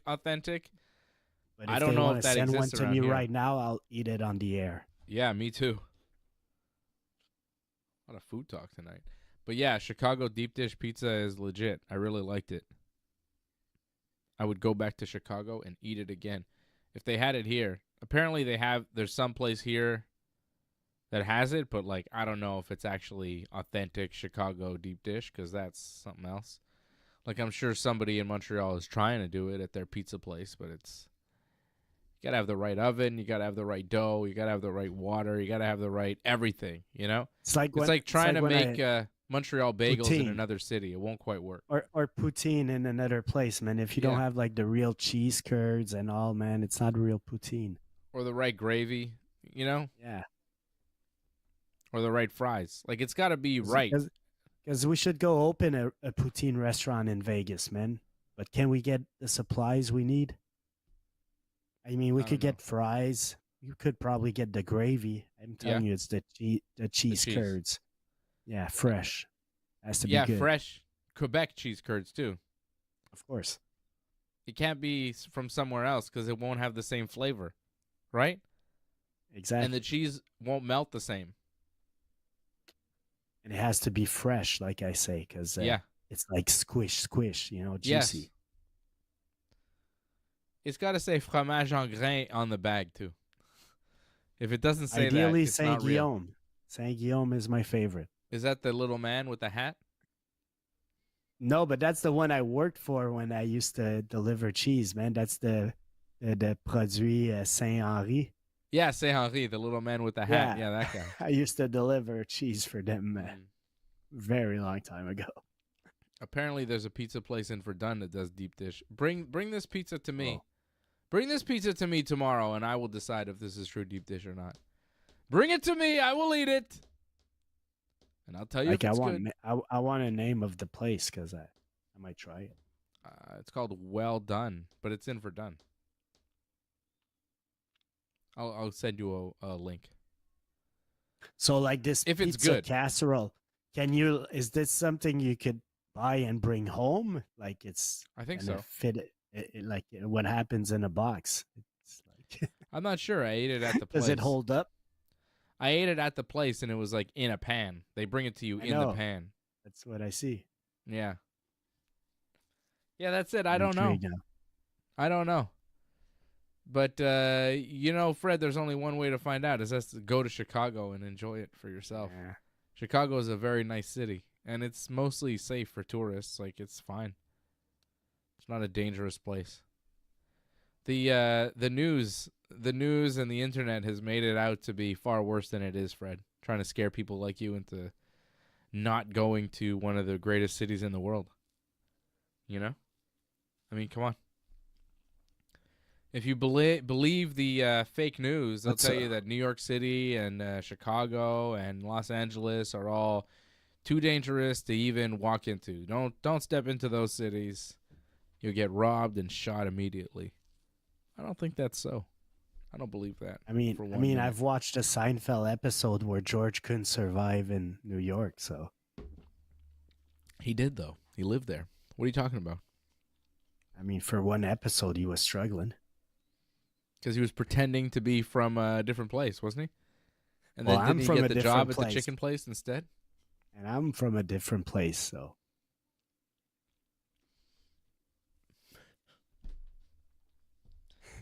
Are you really that afraid in New York City? You've never been to New York City, right?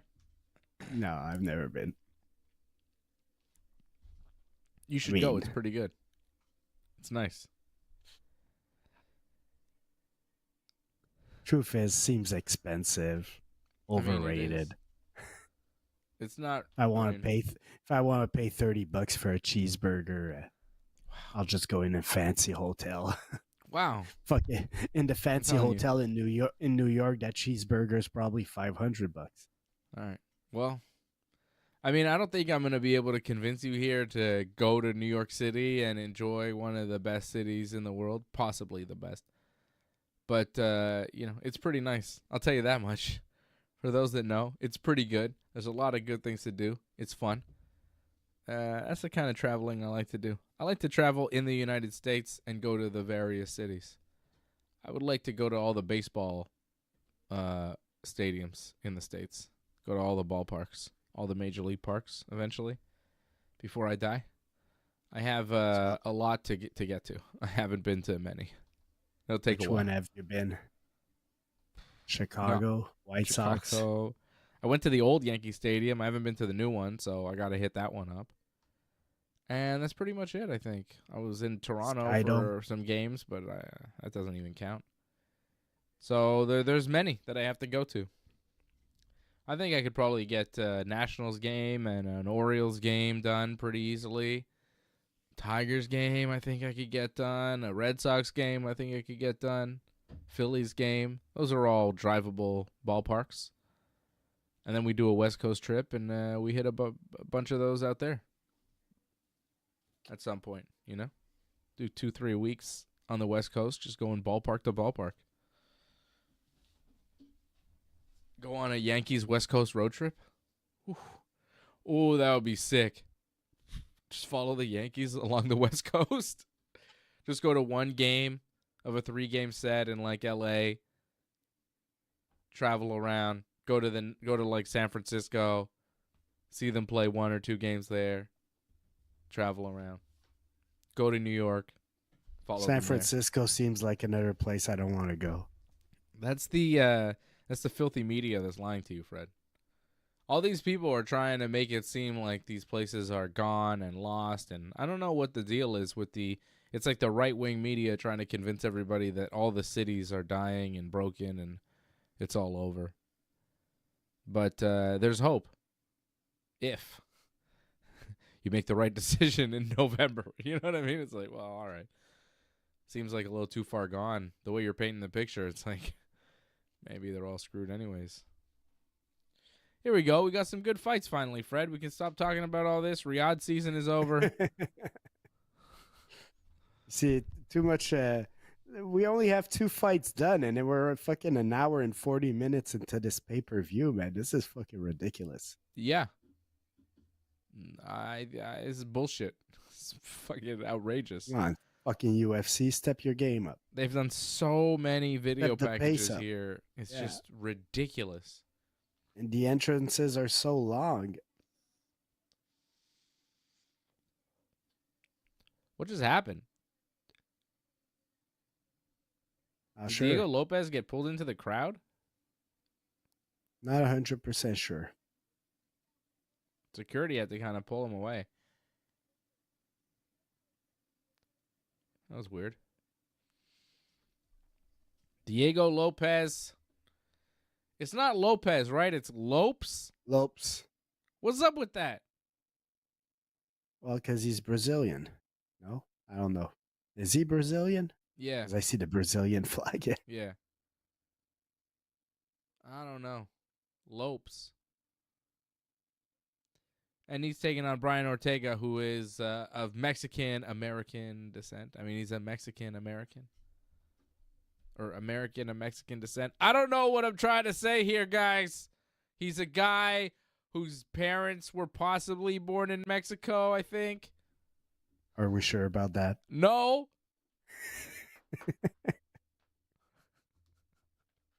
I'm not sure about it at all. AJ fact. It's an AJ fact for sure. Brian Ortega, is he Mexican? He was born in Los Angeles, California, but there are a lot of... He has both American and Mexican citizenships, as his parents came from Hermosillo, Sonora in Mexico. And he grew up in a Section 8 housing project in San Pedro, California, Estados Unidos. So his parents are Mexican. He is American. He is Mexican-American, I think.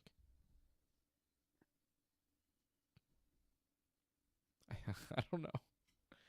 Man, these video packages are long.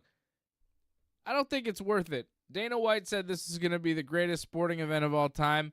It's mostly just long video packages that are probably cool in the arena, but watching on TV, you kind of go, when is Sean O'Malley going to fight here? 3 o'clock in the morning? What's the deal? Yeah. And I was telling you this is the fight I was most hyped for, but man, you're making me wait so long. I'm like, come on. And I'm not even falling asleep right now. I'm awake. I'm just kind of bored. He's just of irritated. all these packages. He's just annoyed. Too much package, bro. Too much package. That's what she said. Exactly. Do you want to see... That's exactly what she said.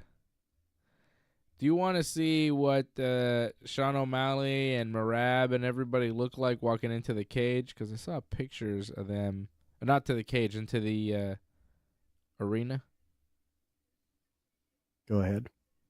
And I was going to talk WWE after, because that makes me think of, didn't like a picture of the wrestlers got leak of wrestlers like planning their finishes and all. Yeah. And like, I think maybe somebody might be in trouble because it's like only like certain people have access to that. Like how does that get leaked? But anyways, yeah. Is this recent? I think so. I saw it pass today on and it was Gunther and I forget who they were talking in the ring. Who did Gunther just fight? Well, he had a promo with Sami Zayn. He had a match with... It was a recent event. I did see that video. He was like talking to maybe Damian Priest or somebody. I forget, but yeah, anyways. Yeah. Here is Diego Lopes. Oh, you see, this is a nice view of the crowd, man. They're giving us finally. Diego Lopes outfit coming in. And here's Ortega with his T-shirt. Diego Lopes got dressed up a little bit. Cowboy hat and the whole thing.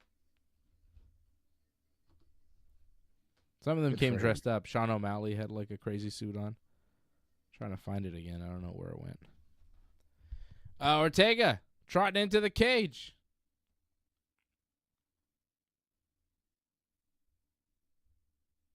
Let's go. I'm seeing people online saying they're enjoying the all the video effects and stuff. I mean, it does look cool from a production standpoint, but I just it's taken so long. Like you're saying, Fred, we're like 2 hours almost into this broadcast, and this is only the third fight of the night. We're averaging like a fight an hour. And I don't have the sound, so I don't have the music at all. Yeah. So that probably takes away from all these video packages. But yeah, I just want to see some fights. Get the fights going on. Yeah. I mean, it looks cool. It's a cool backdrop for UFC fights, you know? It looks nice, right? Like, it's not bad. But I don't know. There was just like a lot of hype about it, and I go, yeah, all right. It's just a video screen in the end. It's a big video screen. I don't know what I was expecting. I feel like WWE would do this better. See, I was kind of expecting like a screen on top, like, is there a I think screen they on have top that. of them? Yeah. Yeah. Like it goes, like it's in front, and then it goes all the way like up above. Yeah. It's pretty cool. But it's kind of like the seating is weird, right? Because there's like a big video screen behind the octagon. So the people that are sitting, it's like balcony seating, right? So the people in the balcony, like way back, they're so far away from the cage. Like you see how the seating is? There's like a lower balcony, like there's some seating on the floor. There's like a lower balcony, but it's all on one side. The other side, there's like some seats for kind of VIPs or whatever, but for the most part, there's like a whole section, whole side of the cage that's just not covered by any kind of audience because there's a big screen there.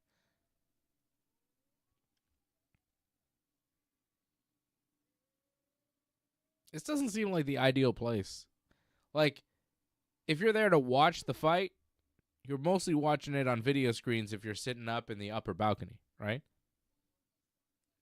Yeah, but that's true everywhere, man. Like, That's true.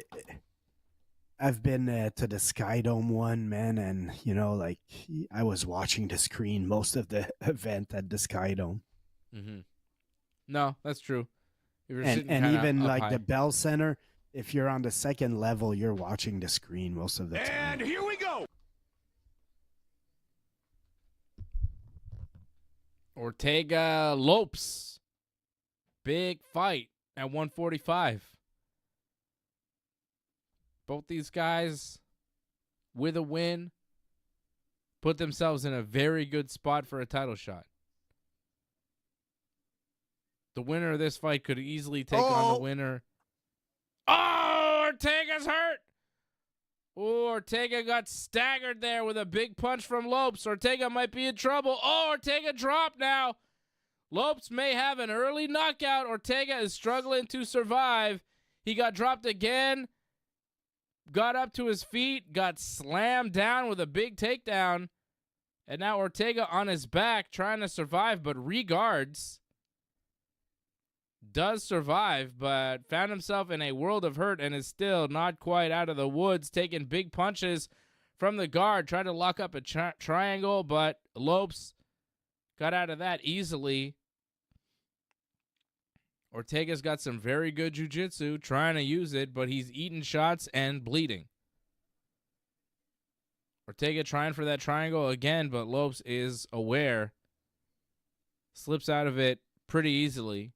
Oh, that's a bad cut, it looks like. It's a very bad cut on Brian Ortega, who has taken some vicious punishment early in this fight.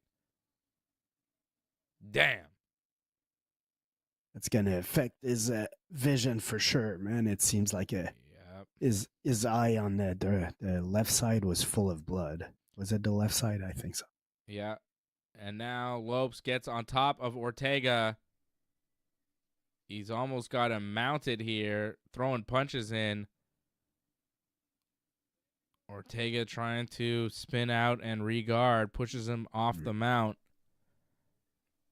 Back to a standing position inside the guard of Lopes of Ortega is Lopes here. Lopes took an up kick from inside Ortega's guard. Oh, just took another one. Trying to get back down to the mat and do damage.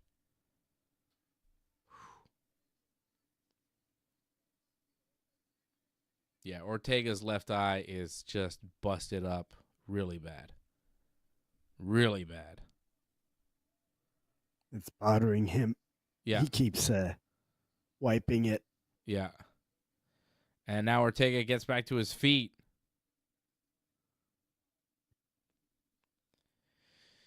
Survived the early attack, but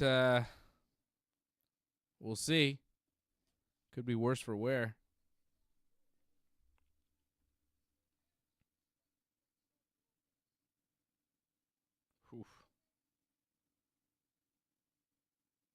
Ortega is cut pretty badly, bleeding quite a bit. His vision's got to be, I don't know. Is it affected? It's hard to tell. I mean, he seems to be doing okay right now. Yeah. Ever since he got back up, I'm wondering if Lopes maybe lost a step. Maybe he drained a lot of energy on that attack. Yeah. He seems to compose himself a little more since they've been stand up. Since Lopes basically let Ortega get up, and he's been a little more cautious since. Yeah. Ortega's been doing better since they got back to their feet. Got caught early, but now seems to kind of be settling in, landing his shots as they stand and trade.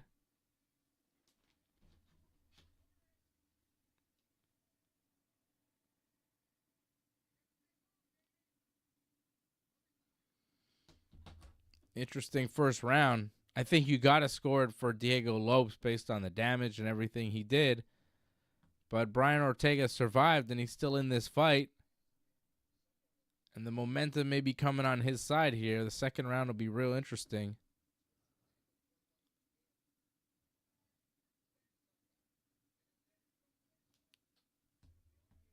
The bleeding of his eye also looks like it's stabilized. He hasn't been wiping his eye no more. So yeah, that was a good kick to the body from Ortega. Lopes looks quite a bit bigger than him. You think? Yeah, he looks a little bigger, a little thicker. You see, I thought Ortega looked a little thick.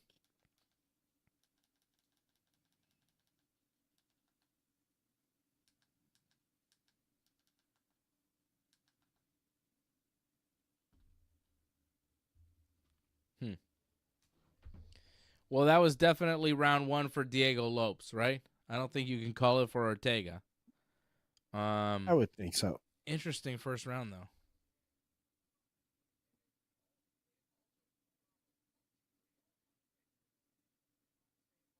Interesting first round. His eye round. looks okay right now. Yeah. I mean, Ortega's eye's definitely like it's bruised, right? It's kind of swollen. But I mean, the blood is not bothering him no more. Yeah. He survived. We'll see. Do you have him on your parlay? Do I have him on mine? I don't have him on mine, right? I have. Yeah, I have. Right. These are the 3 fights I have on my parlay. Here we go. So here we go. Ortega and Lopes, round 2. Now Ortega definitely needs this round, man. The second half of the first one went pretty much his way, but Lopes had the better moments early on. But here, this is a round Ortega cannot let go because he doesn't want to be down 2 rounds to none, and he got hit a little bit there. Oh. Yeah. Just ate a left and a right from Lopes. Lopes throwing a lot of these calf kicks, too, early on in this round.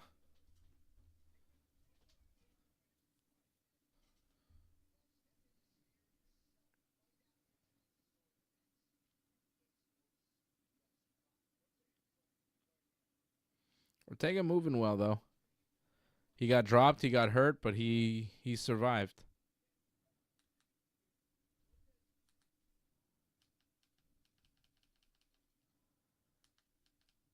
Do you think the winner of this fight gets a title shot? What is the next fight? This is Topuria and didn't they announce Topuria has a fight against Holloway, right? That's already been. Yeah. Yeah, I mean the winner of this should get the winner of Topuria Holloway. Who else is in the discussion? Volk? I mean, I think Volk needs a win first. Has Volk fought since he lost the title? No.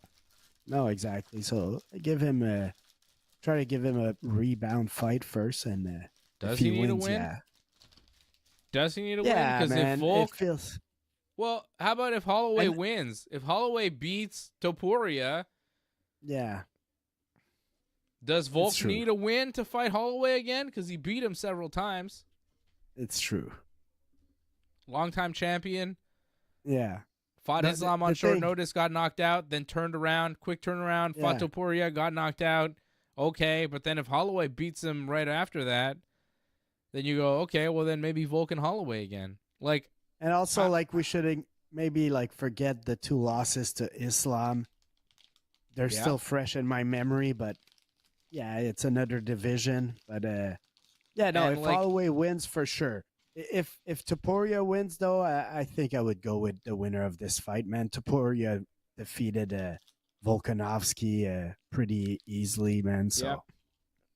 Something fresh. Something fresh for Topuria. if Lopes managed to Oh. win this fight, I could see him getting maybe a title shot since he's never had one before. You know, he could be the next guy in line. Mm-hmm. A win over Brian Ortega gets you in a good spot.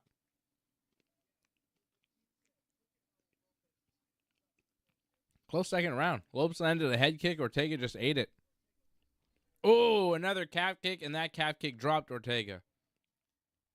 I think Lopes is doing good this second round. Yeah. I'm gonna have to give it to him. Right now, Ortega needs to figure out something because he's not doing a lot of damage, and Lopes is winning the striking battle. Yeah, he's controlling the action. Those calf kicks that he started with paying off as they just dropped Brian Ortega with one. Ortega back to his feet. Lopes didn't want to go into the guard. He's like, nah. Ortega's still moving well, though, on that leg. In and out. Landed a 1-2.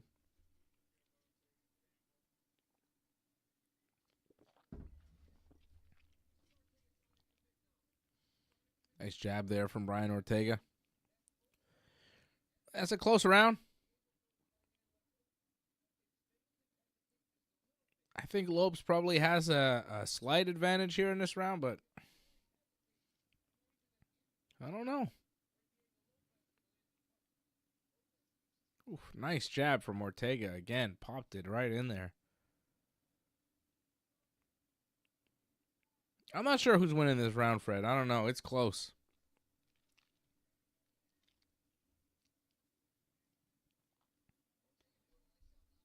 Like, Lopes landed some good leg kicks, but Ortega's jab has been there the whole round.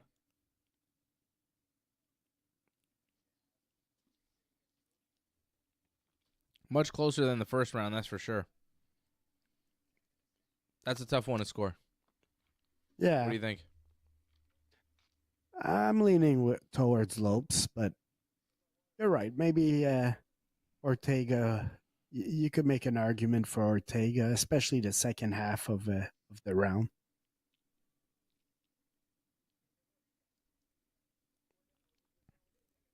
Close second round. I'm not sure. Tough one to score. I think it could be 1-1. I think it could be 2-0 Lopes, but it's really like that round wasn't clear enough. Like it wasn't like the first, right? It wasn't clear enough where you go, "Oh, for sure it's this guy or that guy." But Lopes started well at this round. Yeah. He slowed down as it went forward, but I'm gonna go 2-0 Lopes. I think Ortega needs a finish. He did drop I'm him his with a leg corner- kick too. Yeah, if I think I'm Lopes probably won the round, but if I'm Ortega's corner, I'm telling him he needs like something big, if Yeah. not a finish. I think he needs a finish. And here we go. All right, third and final round. Here Final we go. round between Brian Ortega and Diego Lopes. Oof, Ortega's got a big welt on his shin. Look at him.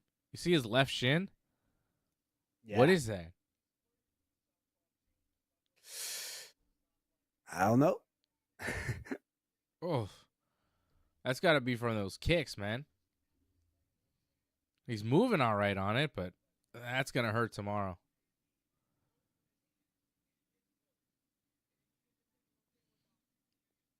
Most people scoring this fight have Diego Lopes up 2018. First 2 rounds.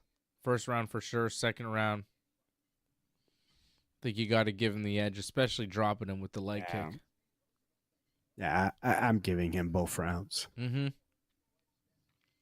I think that's fair. Ortega needs a finish. Somebody should be reading these Twitter scores to Brian Ortega, these Twitter scores that are popping up on our screen. Somebody should be telling him, Ortega, you're down 2018.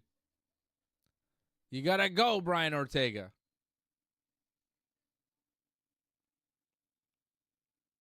Diego Lopes, younger. He doesn't seem bigger to you, Fred?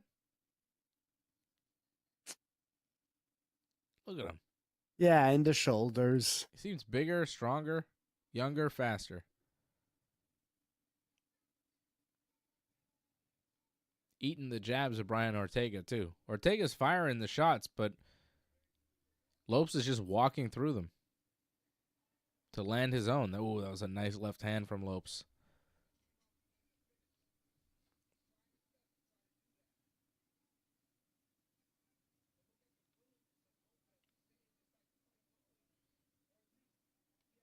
Ortega's just continuing to play his game. Smooth boxing from Ortega, but he's taking punches too. Just fired the jab, but ate a hard one on the way back from Diego Lopes.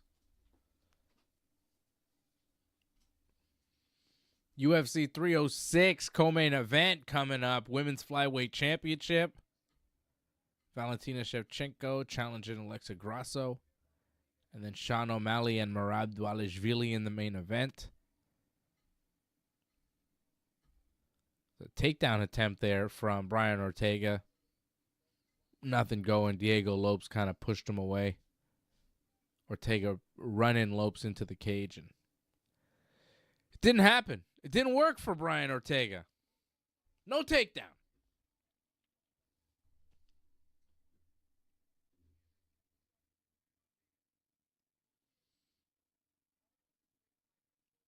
It's not looking good here for Brian Ortega. He needs a finish, and he's nowhere close. Diego Lopes in firm control of this fight. Oh, big combination from Lopes. Oh, Ortega just kind of touched his eye. I don't think it was an eye poke. I think he just got hit in the eye where he's been bruised up and beaten. I think that left eye is compromised.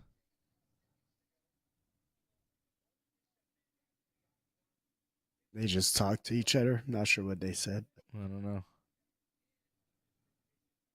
Oh, they are talking. Diego Lopes is talking. About the eye, I think. I'm not sure. It wasn't an eye poke. It was a punch right in the eye. They're showing us the replay. There was no poke. They might be talking about the eye, but Ortega can't complain. That was a clean shot. His eye is a mess. Bleeding again. Very impressive performance from Diego Lopes. He's showing that he's one of the elite at 145 pounds. A win over Brian Ortega like this, cleanly handling all 3 rounds, outstriking the solid boxer of Brian Ortega. Very good. Very good performance from Diego Lopes. Should be a unanimous decision, 30-27. Oh. Hurt Ortega. Can we see a finish? Oh, Ortega is wobbled and dropped again. Lopes trying to hammer fist.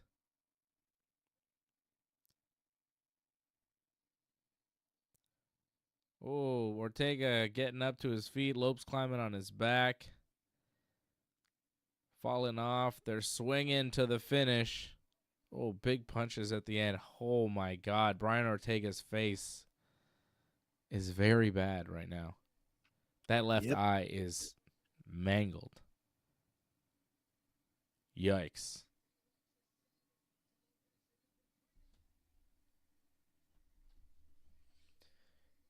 He looks bad, right, Brian Ortega? You see his face? It looks like Halloween, man. Yeah. That was a bad beating he took. Damn. My parlay just got busted. Oh, sorry, Fred. It happens. I think I had a parlay too with Brian Ortega on it. So I feel your pain.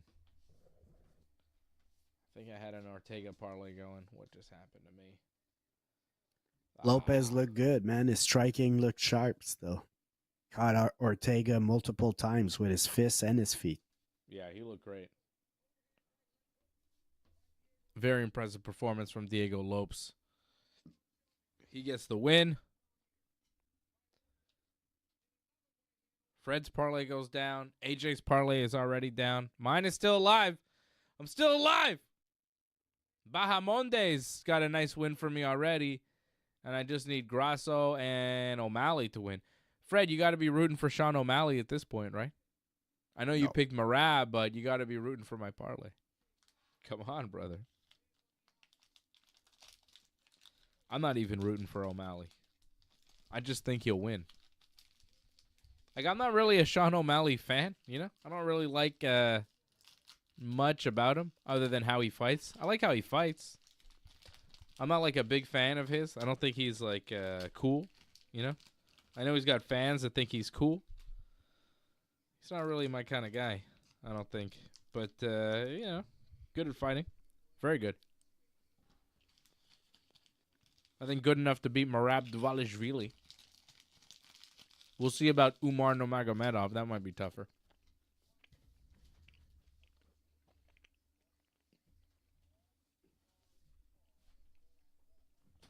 And no matter what, I think that's what's next for either man. Umar.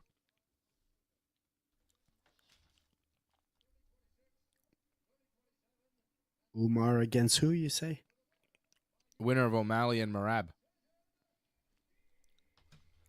Yeah, that makes sense.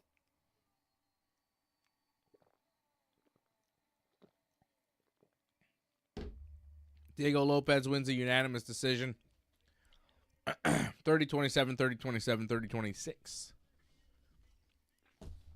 What can you say, right? Obviously. Great performance. If, like I said, man, he's never had a title shot, so him winning should put him next in line. Volkanovski, I mean, if Holloway wins, there could be an argument for Volk, but I think people want to see some new blood. Lopes against Topuria or Holloway would be great. I agree. But I'm telling you, if Holloway wins, they might throw Volkanovski in there. Yeah. And I think Holloway's going to win. I think he's going to beat Topuria. Topuria's good, but Max Holloway is, I think, better. I would think so also. I mean, Topuria defeated Volkanovski like pretty easily, so that's very impressive. But is it Volkanovski that was on the rebound from those fights? Maybe an argument could be made. So, look, it's intriguing. I'm going to go with Holloway. Yeah, I got Holloway in that fight. Interesting. We're both picking Holloway in that one. What are the odds in that fight? Let me see. It's UFC. Sure. It's announced, right? Like, that's an official UFC card that's happening at some point. Didn't they... Did they make the John Jones Stipe official now? Yep. Yeah, I saw that pass. Ilia Topuria, -205. Max Holloway, +170. I'll take Max Holloway as an underdog. When do you get that? They're showing celebrities. There's comedian Andrew Schultz. There is Justin Gaethje with... Is that his girlfriend or wife or his mom? I couldn't quite tell what was going on there. Sorry. I honestly don't know. There's Michael Chandler. Who was that lady with Justin Gaethje? I would think maybe his mom, but I don't want to be the guy to speculate. She looks like a little too young to be his mom. She looked foreign also, which was... I don't know who that woman was with him. She looked a little too young to be his mom, but a little too old to be his girlfriend. Don't judge, man, because Some people have kids young, man. Yes, I know. I'm not saying. I just like I don't know. She didn't really look like she had any relation to Justin Gaethje. Like familial. She didn't look related to him. I would agree on that. That's why I use the term foreign. Like, but maybe she's not. Hold on. That is his mom. That's his mom. She just looks young. She's young.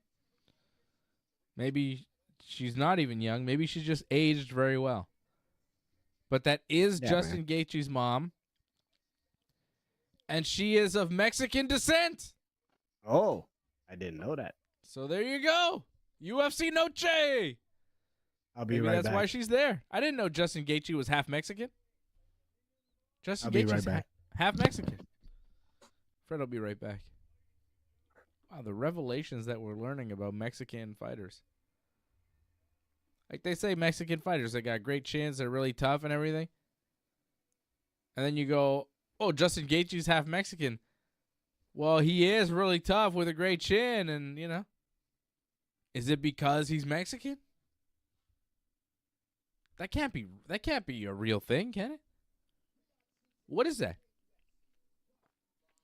I mean, Russian guys are pretty tough, but they're not known for the kind of knockdown, drag out, live by the sword, die by the sword, amazing chin, you know? Like Dana White was talking about it in the build up to this. Everybody in fighting kind of agrees that it's like a real thing. But what is that? There's got to be a scientific thing if it is real. And if it's not, then what exactly goes on there? Somebody needs to explain that to me. Antoinette picked my picks. Thank you. Thank you, Antoinette. I hope you win. I hope I win. I hope we all win. Unfortunately, Freddie's picks lost. AJ's picks have lost. I'm a little nervous because last UFC Apex show, my parlay won. And the UFC Apex show before that, my parlay won. So like 2 UFC fight nights in a row, I've given you winning parlays on the Thursday night preview shows. So to do it 3 times in a row seems unlikely. But who am I to doubt myself, right? Why would I doubt myself? It's possible. I could hit 3 UFC cards in a row with correct parlays. Why wouldn't I? I know about MMA. I watch this stuff all the time. I know about fighting. I can make picks. I just, I'm a baseball guy and I believe in averages. Sometimes you're hot, sometimes you're cold, you're up and down.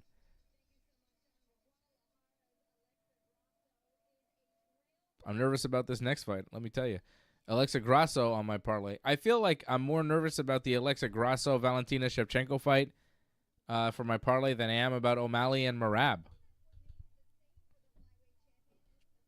I'm pretty confident that O'Malley's going to beat Merab for some reason. I don't, my confidence even, like, I'm confused by my own confidence, if that makes sense. Because a few months ago, I was like, nah, Merab. But just in the build-up to the fight and just everything I've seen and then looking at it a little closer, I go, I think Merab's going to have trouble catching up to O'Malley. I think he's going to have trouble with the speed and the range of O'Malley. I'm just surprised that I'm so confident in O'Malley winning. I'm more confident that O'Malley wins than I am in Grasso winning for my parlay, Fred. I don't know. Who are you more confident in? Merab? Because you picked Merab. Are you more confident in Merab or Alexa Grasso?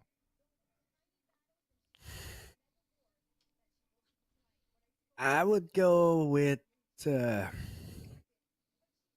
it's pretty even, man, because I think I could see upsets. I could be wrong on both fights, man. These fights are close. Like, Valentina definitely has a shot. She hasn't looked the best in recent, but, this is one of the greatest MMA fighters ever, man. She could rebound anytime. I wouldn't be surprised. And O'Malley's a legit fighter, man, but I would be more surprised if Merab loses. I think Merab has this. I think he's going to be able to get that takedown, and he's going to make these rounds long for O'Malley. So you are more confident in the main event, just like I am. So we're not so confident in Alexa Grasso. I think that's the point here. Neither of us that confident in Grasso. Even though she's beaten and... I mean, I think she beat her twice. You know, she tapped her the first time. The second time was a decision. She lost. Well, she didn't lose. It was a draw, but I think she won. I think she should have got the win. Yeah, me too. Yet, we're still not that confident. I think that just speaks to the power and dominance of Valentina. Such a great champion. So tough to beat. It's almost unfathomable that somebody could do it 3 times in a row. It's tough.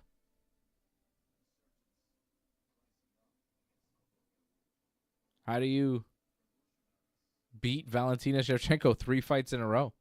Like, you know? It's kind of a tough ask. Here, you want to be UFC champion? Cool. You got to beat the greatest champion in the division's history, one of the best women's fighters of all time, 3 times in a row. They're showing us more video packages here.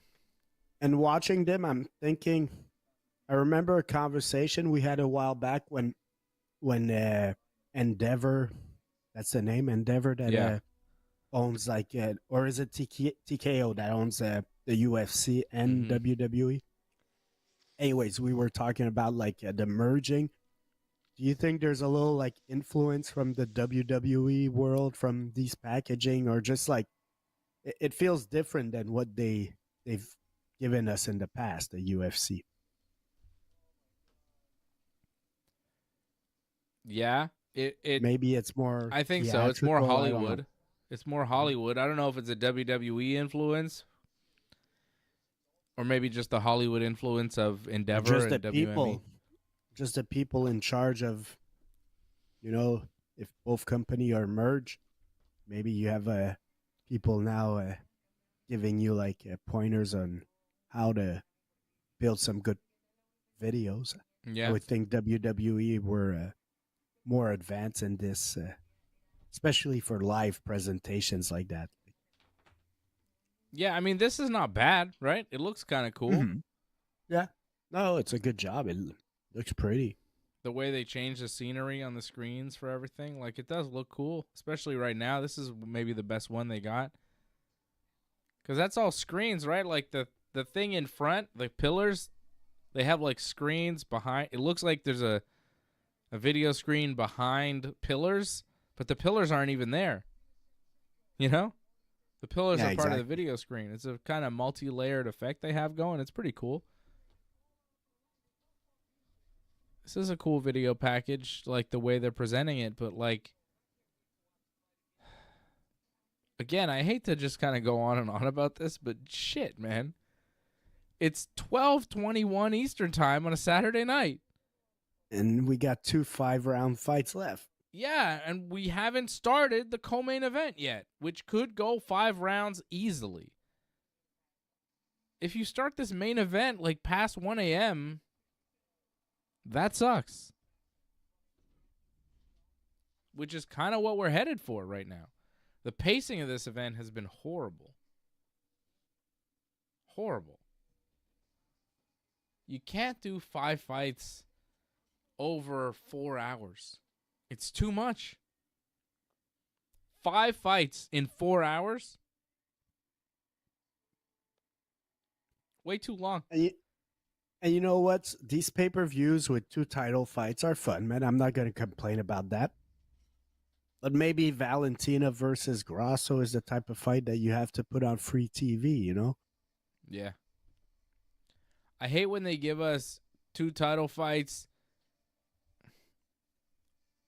and, like, the co-main event is one where you're like, oh, this is probably going to go 5 rounds, and it's not what everybody's coming to see. Everybody's here to see the main event, really, and the co-main event, you're kind of like, oof. Let's go to the main event. Like, when they did Tom Aspinall and Who did he just beat? Curtis Blades in the co-main event of that last pay-per-view? That was cool because you're like, okay, we got a main event here with Bilal and Leon. That's coming up. But Aspinall and Blades, it's scheduled for 5 rounds, but there's no way it's going to go 5 rounds. If you're going to do a title fight in a co-main event, it should be a title fight. They have to be like 185 pounds or above. Otherwise, it shouldn't be allowed. It just delays everything. Because you shouldn't start your main event past 1 a.m. Eastern time. I just don't think that's correct for fighting, for your viewers. I agree. So if you can have a short co-main event and at least start the main event at like 12:30, 12:45, then you're in the ballpark. But if you have a long co-main event that people are just kind of waiting for, I mean, forget the people at home. Think about the people watching, in bars and stuff. Like, if there's a boring co-main event, you might take off, you might tune out, you might stop watching, you might go somewhere else, and then nobody's watching the main event. Which, whatever, I guess the UFC has their money anyways. Like, Doesn't we've matter. been to these events, Dave. There's always this one guy that drinks too much. Yeah. And then there's a couple of boring fights, and he falls asleep and doesn't make it to the to the main event. Yeah. It's a little better in Vegas because, it's 3 hours in the past, right? Behind. Later. I forgot how to say that. I was like, they're 3 hours in the past. We're in the future from them. So it's easier for them to deal with. That's why they make all the money. That's right. It's not right. All right, here's Valentina. She's in the cage. Valentina Shevchenko. I'm telling you, these entrances are so long, man. Yeah. They are long. Putting Undertaker to shame. Who is the guy with the giant beard in Valentina's corner? Is he like a guru of some sort? What's the deal with that guy? Santa Claus. He looks like, not quite Santa Claus. He looks like if Santa Claus was a yoga teacher. Come on, Fred. That was solid. Doesn't he? He looks like Guru Santa. Okay, Alexa Grasso coming out, and she is Mexican. Born in Mexico. Patrick C. Hamilton says he has Merab and Shevchenko. Ooh, Patrick. Going against my picks. $5 on each. They're basically pick him, but he doubles his money at Bet99 with Shevchenko. Okay. Johnny North saying, so the show ends at 1:30. I mean, this show might end at 2 a.m. at this point. It's ridiculous. And Freddie and I, we wake up early. We don't like this kind of late night stuff. My kids are going to be up at 6 no matter what. Yeah, exactly. The kids are up, waking us up no matter what time this stinking UFC pay-per-view ends. We have to take performance-enhancing drugs just to make it through. People think we're joking, but we're not. Right? We're not. We both had to do things to our bodies to get us prepared for this show. The sacrifices we make for the audience, Fred, it's really unbelievable. We make unbelievable sacrifices, performance-enhancing drugs, just to make it through a long, late-night UFC show. Fred would be asleep by now had I not basically forced him to do drugs to make it through the night. Peer pressure, man. That's the only way I could make it. I sent you in the group chat. I said, this is how much I'm doing. This is how much I expect you to do. This is what time I'm doing it. You better be on the same page as me. We got a big show tonight. You better be ready. Do these drugs, Fred, or else. The level playing field ain't fair if not, man. I don't have a choice. Exactly. Yeah, because I'd be on another level and you'd be like falling asleep and you'd be like, damn, how does Dave have this energy? I'll tell you how. Oh, man. that's like a real thing. They put like in some drinks and stuff now. They put like mushrooms for energy instead of coffee. But it's not like, hallucinogenic mushrooms. It's just like some mushrooms give you energy.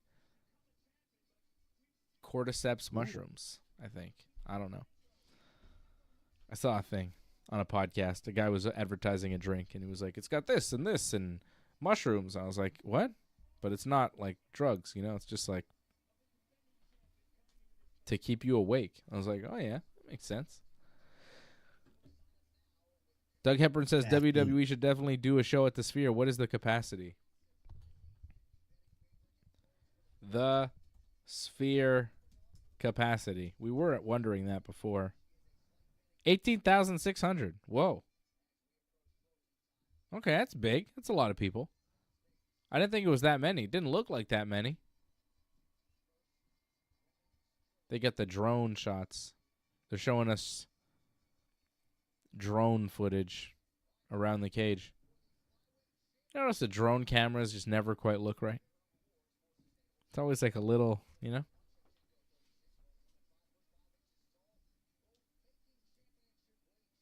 All right, it's Valentina and Grasso time.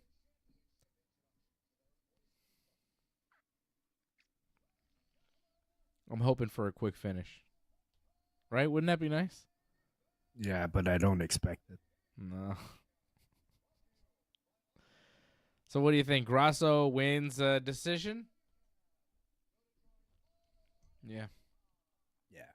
What was the first fight, the result? You said she tapped her? What was it? Yeah, she tapped her, I think, in the fourth. Fourth, yeah. Last one was a split draw. September of last year. Riyadh season. Just thought I'd mention it. This show is, it's Ringside Report, Riyadh season, UFC 306 at the Sphere. Noche de la mañana. Noche de la mañana. The night of tomorrow. Jack Della Madalena. Jack de la Madalena. Jack Noche de la Madalena. Pendejo cabrón. It is the pride of Bishkek, Kyrgyzstan, the Bullet, Valentina. Our boy Alan has been talking mad trash to me about how Merab is going to beat Sean O'Malley, and I'm like, yeah, probably. I know. Maybe. I wanted to read what he said, but I don't know if it's appropriate. You shouldn't then, because Alan is always inappropriate. O'Malley can't even wrestle his second wife's boyfriend off. Yeah.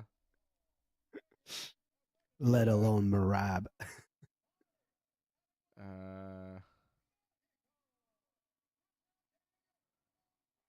Wow. I don't know. He was accusing me of a lot of things, a lot of anti-Semitic things he was saying to me, I think.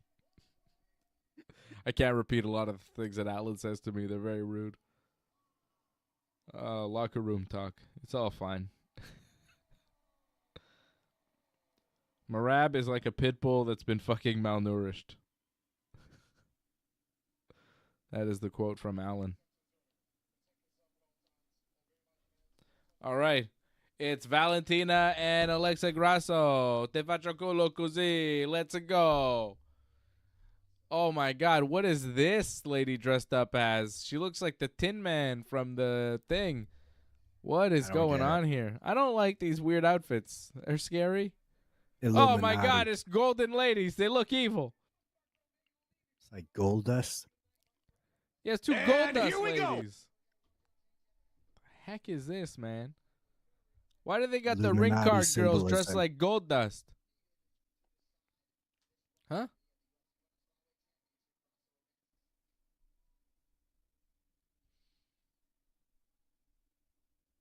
I like Valentina's shorts. She's got kind of longer shorts. You don't see a lot of fighters wearing shorts that long. Just above the knee there. Kind of the They're not like board shorts. They're like the tight shorts with their kind of longer tights. Usually they're shorter.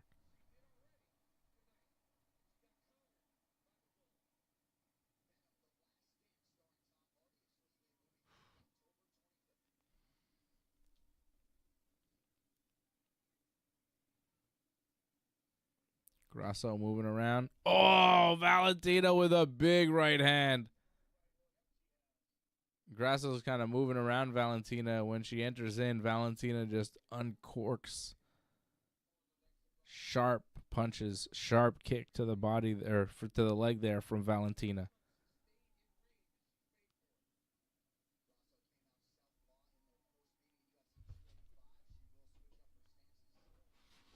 I don't know. I might switch my pick to Valentina mid-round here.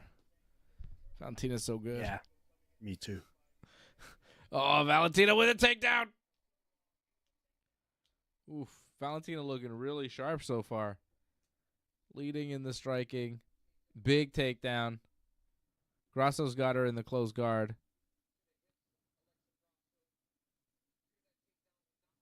Valentina looking very sharp so far in this fight. This is a big fight for Valentina Shevchenko. She loses, it's probably over. She wins, she's champion again. Like, if she loses, you go, well, you've had 3 fights with the champion, and you didn't get it done. You're probably going to move on here. And tough luck getting another shot in the next year or two. She's like 35 at this point, so, you know, it's probably it. But if she wins, oh my God, she won the belt back. She avenged the loss. She wins. She gets revenge in the end. She's the champion again. And she's on top, and she's the greatest of all time. You know? It's such a big win for Valentina if she can get it. And a big loss, too. Like, this is a huge fight for Valentina. It's almost a bigger fight for Valentina than it is for Grasso. Because Grasso can lose and probably still come back from this. But I don't think Valentina can. Right? Definitely. Grasso has a win. People think she won the second fight also. Like, she could get a loss and get a rematch probably almost immediately. Mm-hmm. Yeah. Because of a lack of depth in the division, too. Who would be next in line? I'm not even sure. I have no fucking idea. I have no idea. Oh my God, I just went to UFC.com to see the rankings, and there was just a big ad that said Riyadh season. I was like, oh no, it's everywhere. Pop-up ad at UFC.com. Hey, you trying to go to UFC.com? Don't forget, Riyadh season, guys. See, it's everywhere. Everywhere I go, people were talking to me about Riyadh season. Women's flyweight rankings. Oh, Manon Fiorot. Aaron Blanchfield. Those are the people in the mix for this championship. So Grasso might not get an immediate rematch if she loses to Valentina. She's not losing to Valentina, though, right now. I mean, she kind of is, I guess, but she's working on a guillotine. She got Valentina in her closed guard. Valentina got the takedown, got in Grasso's closed guard, and has just been kind of sitting in here, a bit of a lay and pray for several minutes, right? She hasn't done much. She hasn't tried to open up the guard. She hasn't landed strikes, really. Grasso is kind of being more active off her back than Valentina is, but Valentina, just by being on top and... Yeah, but she's just being patient. Yeah. Oh, now looking for the pass. Ooh, she gets the pass into full mount, and now she's got the back mount, but she is running out of time. Oh, wow. Valentina with the full back mount of Alexa Grasso, but a little too late in the round. I think that'll be a clear round for Valentina Shevchenko, especially after that back take. But ran out of time. Kind of sucks for Valentina, right? You do all that. You sit in the guard. You're patient. You make your move. You get to the back, but there's only 15 seconds left when you get there. And now you got to start standing all over again. Grasso with a little bit of a bump on her forehead and a little bit of a cut on her left eyelid. Not a good round for the champion. Very good round for the challenger, Valentina Shevchenko.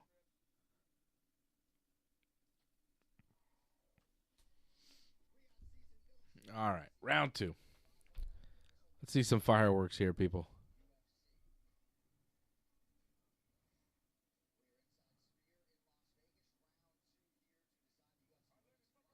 And here we go.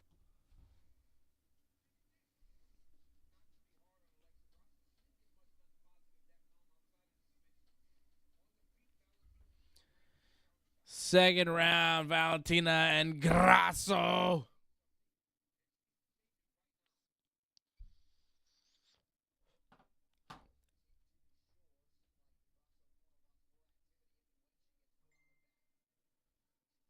What's happening? Oof. Alan just texted me. You want to hear the quote from Alan? Grasso looking like dog shit is the direct quote from our boy Alan after 1 round. He's on her hard. Well, I found another quote about Grasso, but I definitely can't read it here. Oh, my God. That Alan said, oh, big takedown from Valentina again. Something about quesadillas or something. Yeah, leave it alone. Valentina with the takedown. Grasso trying to get a rubber guard involved, but nothing doing. Keeping that guard closed. Back in this position here. Grasso's happy to be on her back, just chilling. Trying to hold and throw some kind of slaps and baby punches from her back. Maybe try to sit up. Grab a headlock, maybe get the guillotine. Valentina's pressure passing seems to be decent, man. And that when she got that mount earlier in the first round there, that was a lot of pressure. And right now she's heavy on top. I think she feels comfortable right now in this position, and she'll win rounds, do a little bit of damage.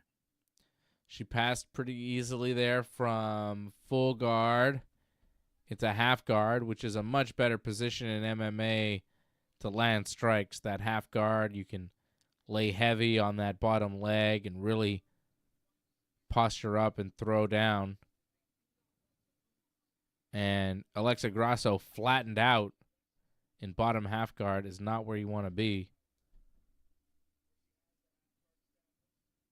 Not only flattened out, but Valentina Shevchenko controlling that far side underhook. Oh, but Valentina able to push back into guard, looking for an armbar, looking for a triangle. Valentina active, or sorry, not Valentina. Alexa Grasso. Grasso, sorry, active off her back, looking for attacks off her back. Looking for a triangle, looking for an armbar here. But I don't think she has enough of the arm. No. And Valentina's going to be able to slip out and pass into side control. Now Valentina with a good side control. She's got Alexa Grasso pinned down to the mat, shoulders pinned. Controlling the action, but Grasso able to spin out and scramble back to her feet. It was a big scramble from Alexa Grasso. But Valentina Shevchenko again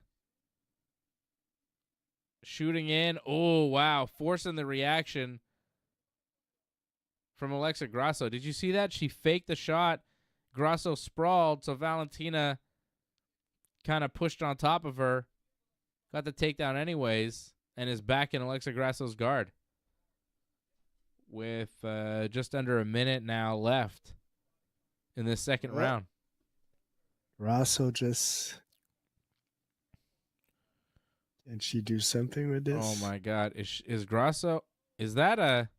Yeah, she's got a reverse triangle, but she's got a reverse this is a triangle. position I love to use to sweep usually because I don't think she could finish her from here, but let's see what she could do with it. But no, she lost it. Trying to get a reverse triangle on Valentina with an arm lock too, but Valentina able to slip out. Grasso's got some good submission attempts from her back, but Valentina's offering some pretty solid defense. And it's just Valentina not enough. has some good stacking where she'll put a lot of weight and Grasso's just not able to finish the armbar or whatever she's trying to attack. Yep. The round ends and Grasso going back to her corner looking frustrated. 2-0 Valentina, I'd say. Yeah. Hey, Lopes is in Grasso's corner. Damn. Very busy.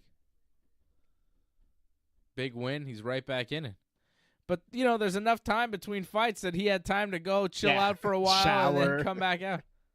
Eat, everything. Yeah, even though his fight was the last one just before this, it's no big deal. Yoga Santa Claus. Yeah, Yoga Santa Claus for sure in Valentina's corner.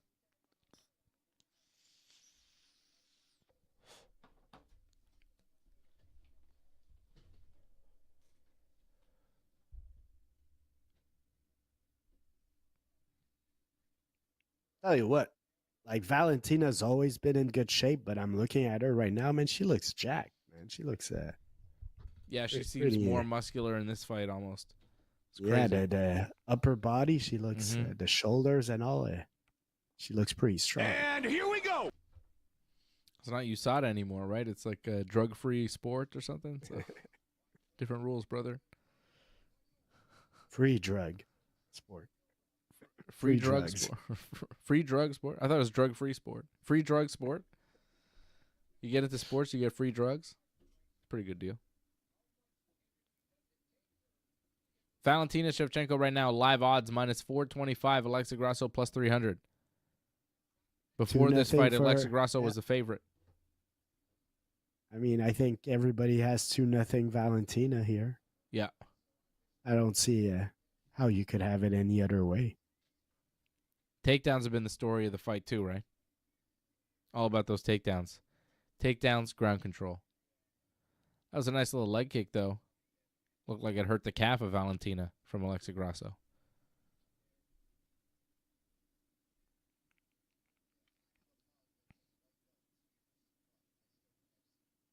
Grasso just not able to land as sharply as Valentina with her strikes.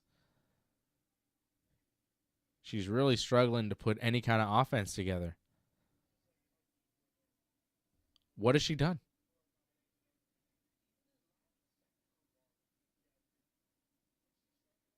Oof. Valentina is just like steps ahead of Alexa Grasso at every turn here.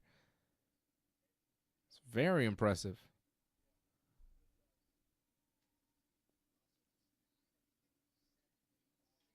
Valentina snapping the head kick in there. Every time Grasso kind of wades in for her punches, Valentina is there defending, either blocking the punch or just making her miss. And then Valentina firing back, landing at a little bit of a higher pace here. Not landing anything significant so far. Nothing major, but Valentina is leading the dance. Oh, nice knee from Valentina after a 1-2 combination with the hands. Goes for the takedown. Grasso sprawls hard. Back to her feet. That was like almost a fake takedown. Valentina's got Grasso thinking about the takedown so much that she fakes the level change and Grasso sprawls hard and just hits the mat. And there's Valentina with a real takedown attempt. Just kind of spears in with the double leg. Big takedown at this moment again in this round to control the action and to continue to dominate Alexa Grasso. Valentina passes from the guard easily into half guard. And Grasso has no answers for anything Valentina's doing. She has no answers for the striking.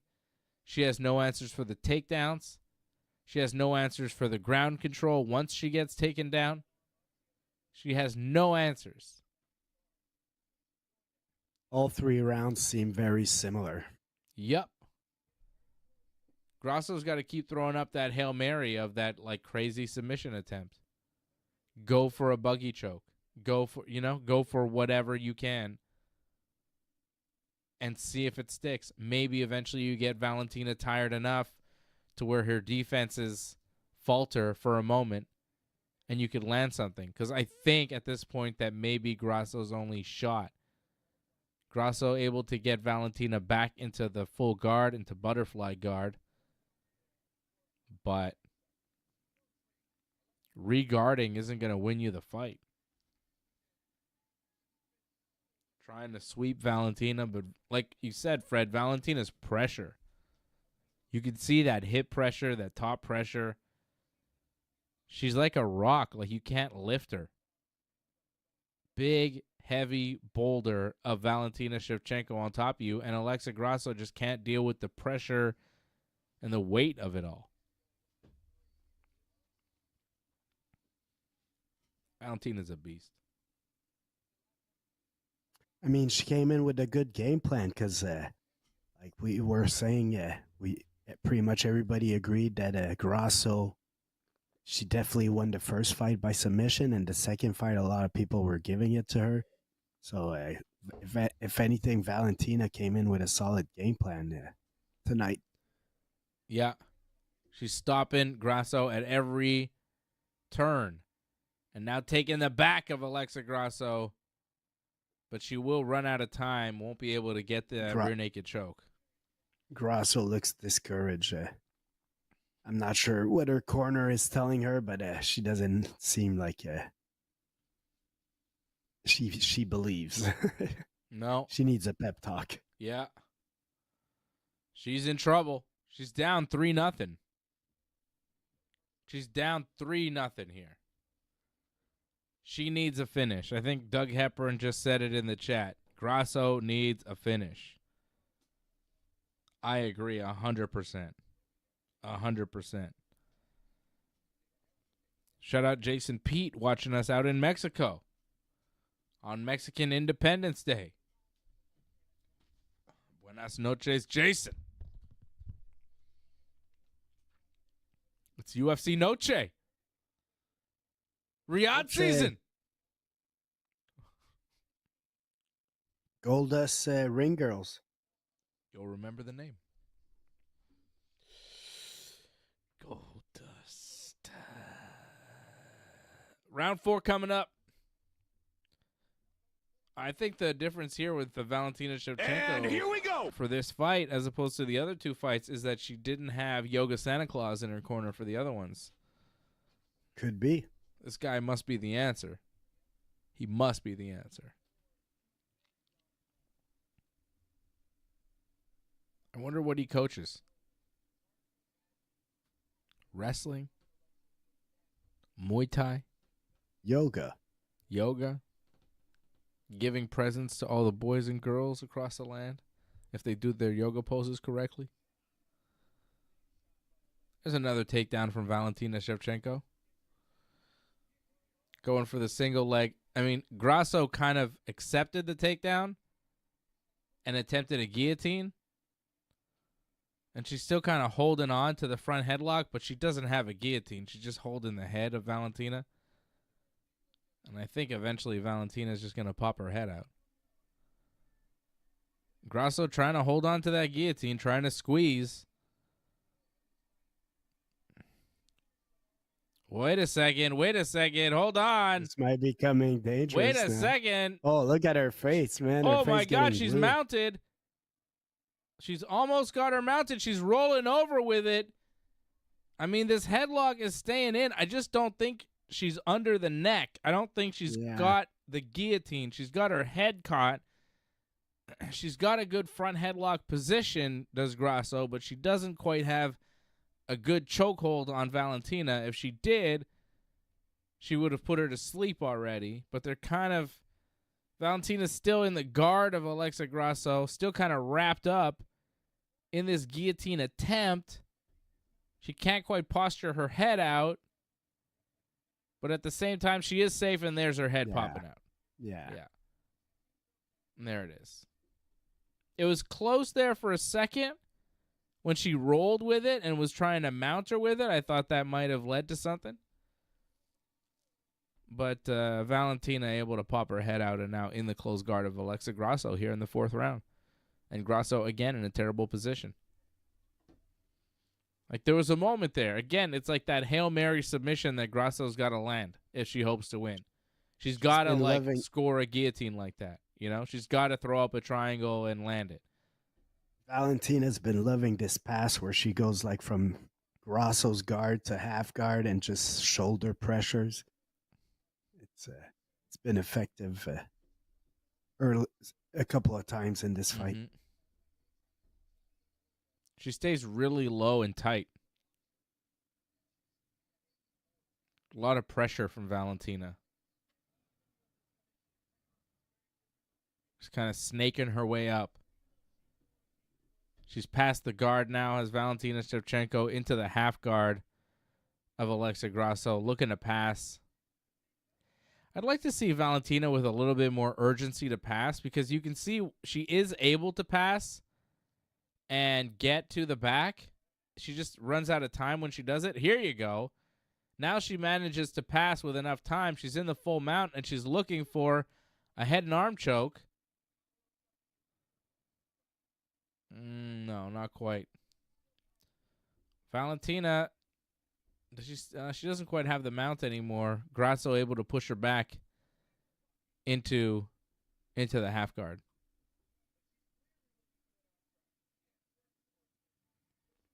Valentina was trying to set up that arm triangle. It wasn't there. She might be trying to do it again here, but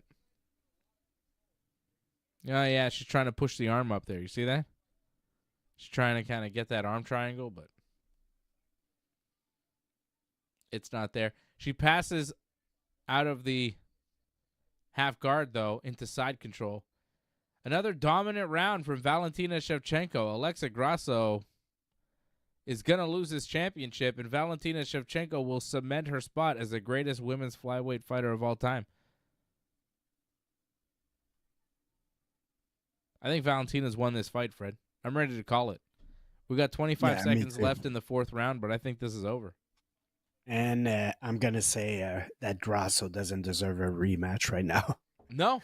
Let's stop all that talk. Oh, man, she's getting dominated here, man. Yep.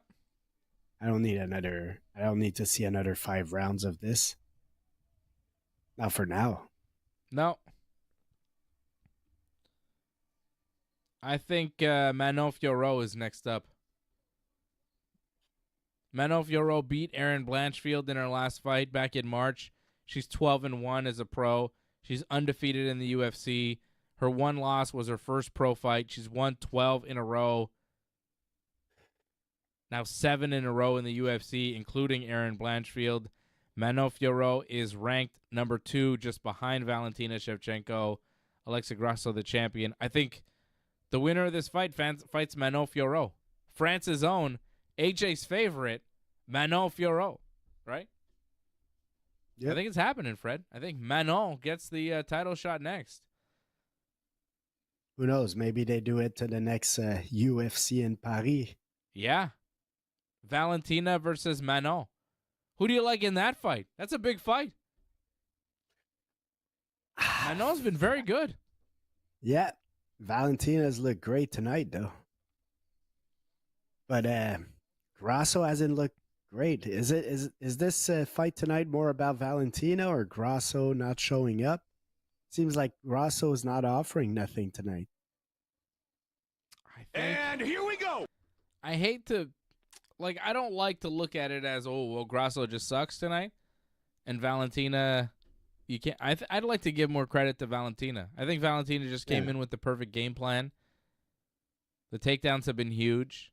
The top control.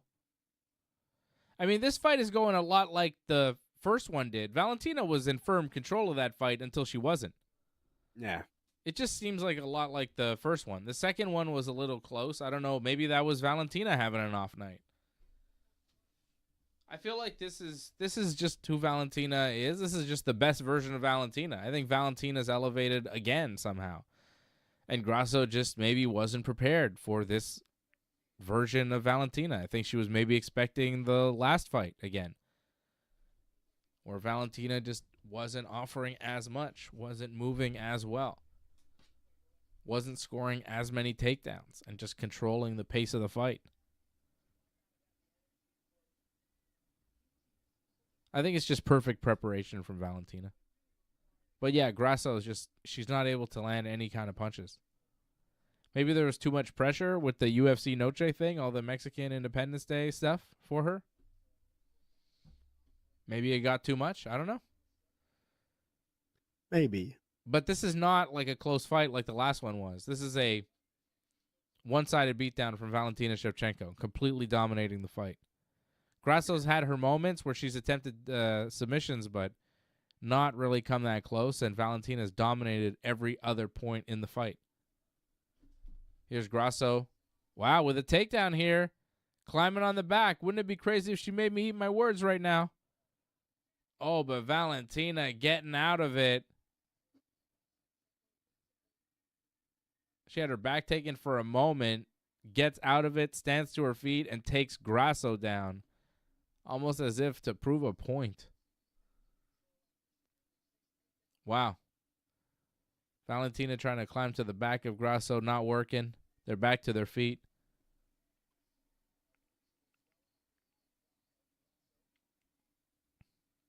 Ooh, Valentina with a nice combination.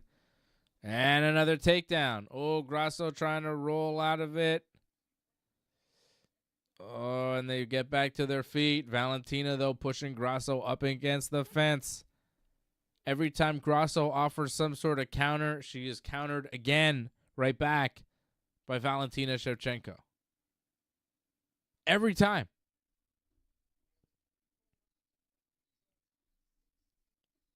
That's got to be demoralizing. Like every time Grasso, like that last takedown, right, where Grasso tried to kind of lift her out of it, and Valentina was just like, nope, not happening. Like every position, she's getting outmatched. I mean, physically, she's manhandling her right now tonight, man.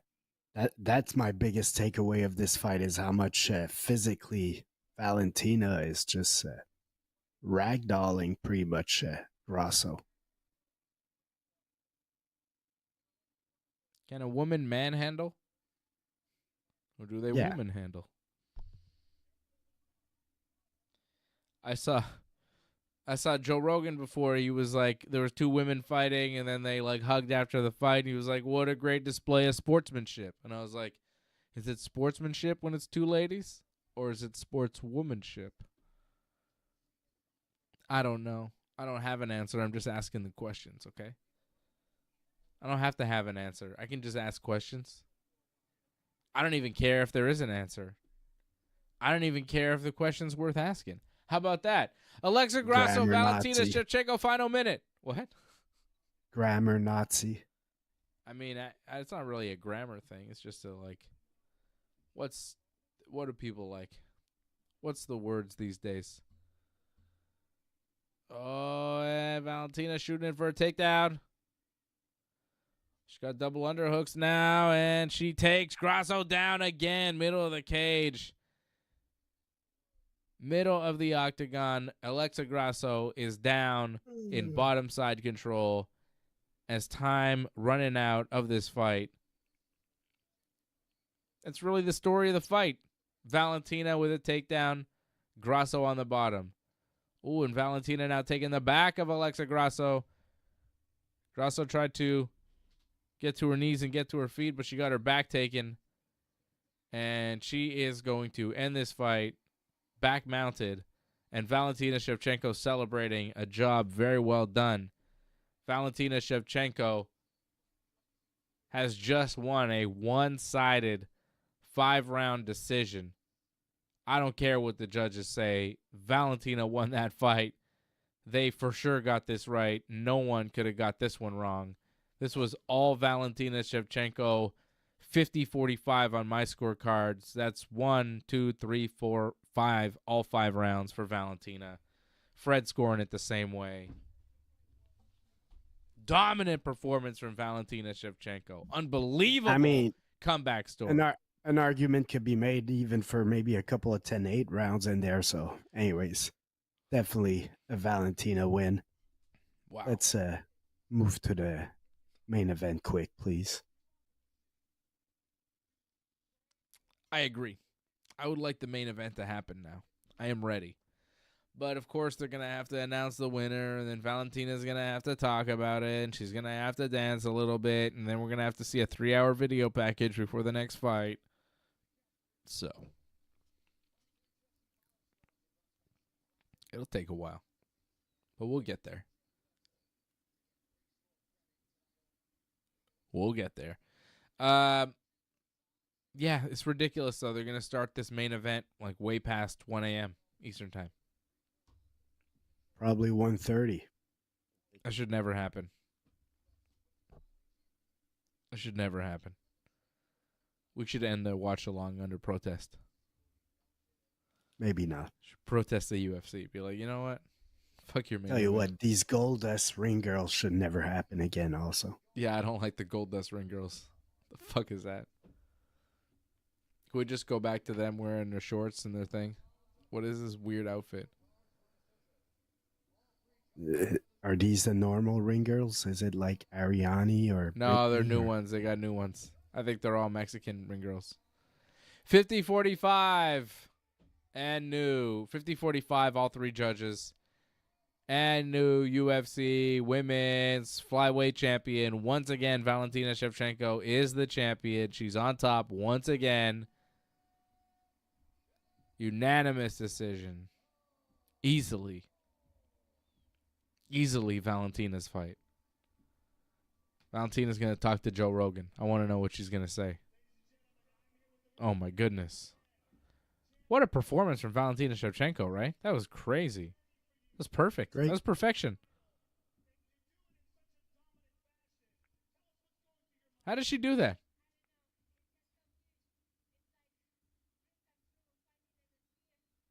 Like, the last fight with Grasso was very close. This fight was not in the ballpark. What happened? I think I would have to go and watch back the other fights.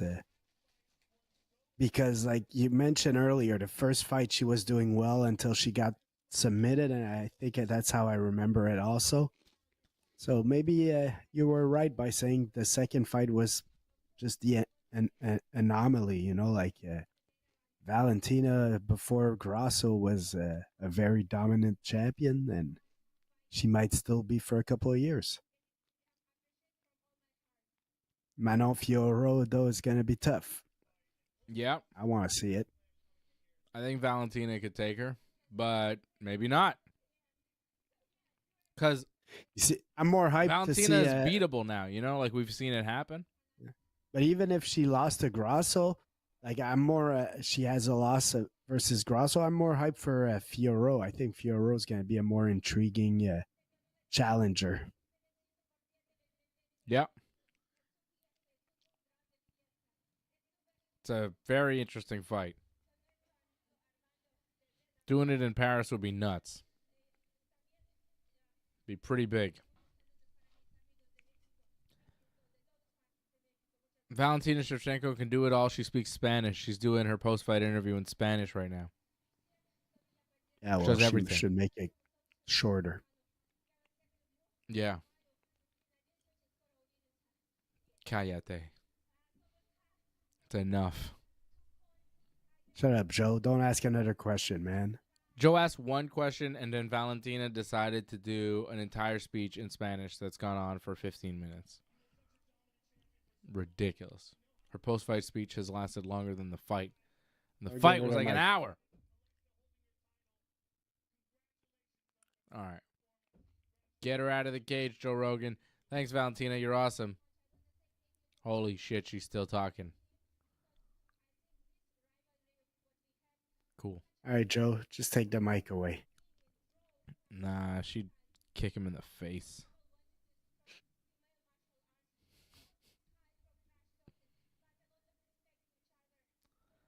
Oh my God, she's talking about respect and thanking the opponent and this and that. And I just go, yeah, it's cool. We get to the main event. It's 1:07 a.m. here, guys. What are we doing, Dana? You're killing the East Coast, Dana. Her little dance. All right, let's go. Of course she gets to dance, Fred. She loves dancing. Like my imitation? Yeah, it's pretty good. You're an excellent dancer. Oh, my God. They have to show this guy on the TV. His Excellency Turk Al-Sheikh. Who? Holy shit. They just showed a guy next to him, and they said Kendrick Lamar, Grammy Award winner, and Pulitzer. That's not Kendrick Lamar. They just showed a picture of a guy next to the Turk Al-Sheikh from Saudi Arabia and said, that's Kendrick Lamar. It's not Kendrick Lamar. That was just a guy that kind of looked like Kendrick Lamar. Is this Turk Al-Sheikh telling people he's hanging out with Kendrick Lamar? Because that's not who that guy was. I've never seen that before in the UFC.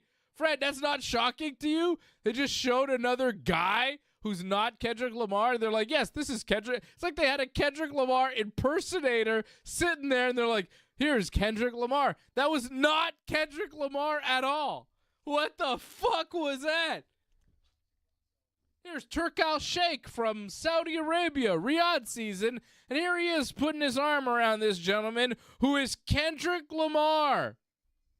No, it's not. That's not Kendrick. Are these motherfuckers trying to trick us into thinking that Kendrick Lamar is owned by this Turk Al-Sheikh guy? And he just trots him around. He's like, this is Kendrick Lamar. He's my best friend. What the fuck? I have never seen that shit in my life.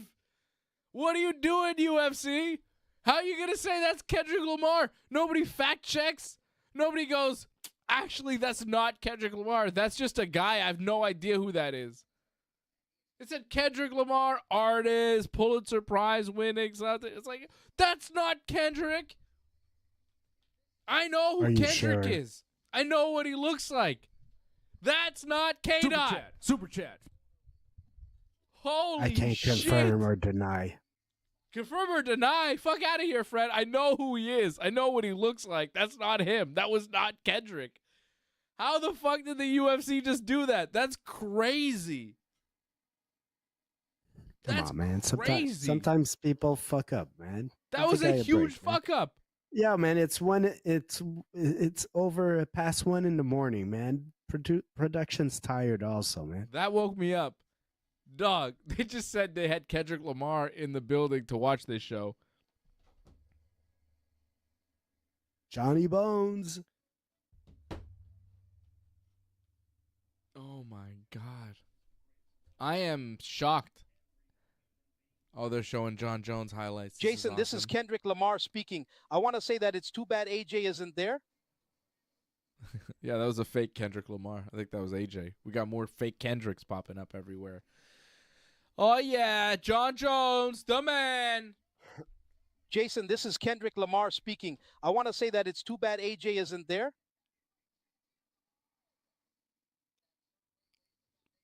Yeah, I thought that was Terrence Crawford. See, I'm not a big boxing fan, but I'm pretty sure, like, I thought he was a boxer, but I wasn't sure what his name was.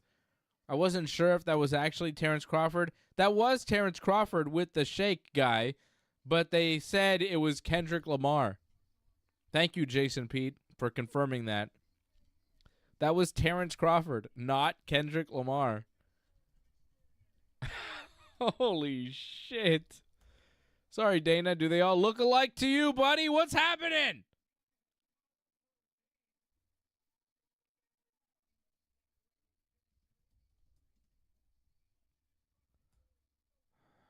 That is nuts. Two very different looking guys.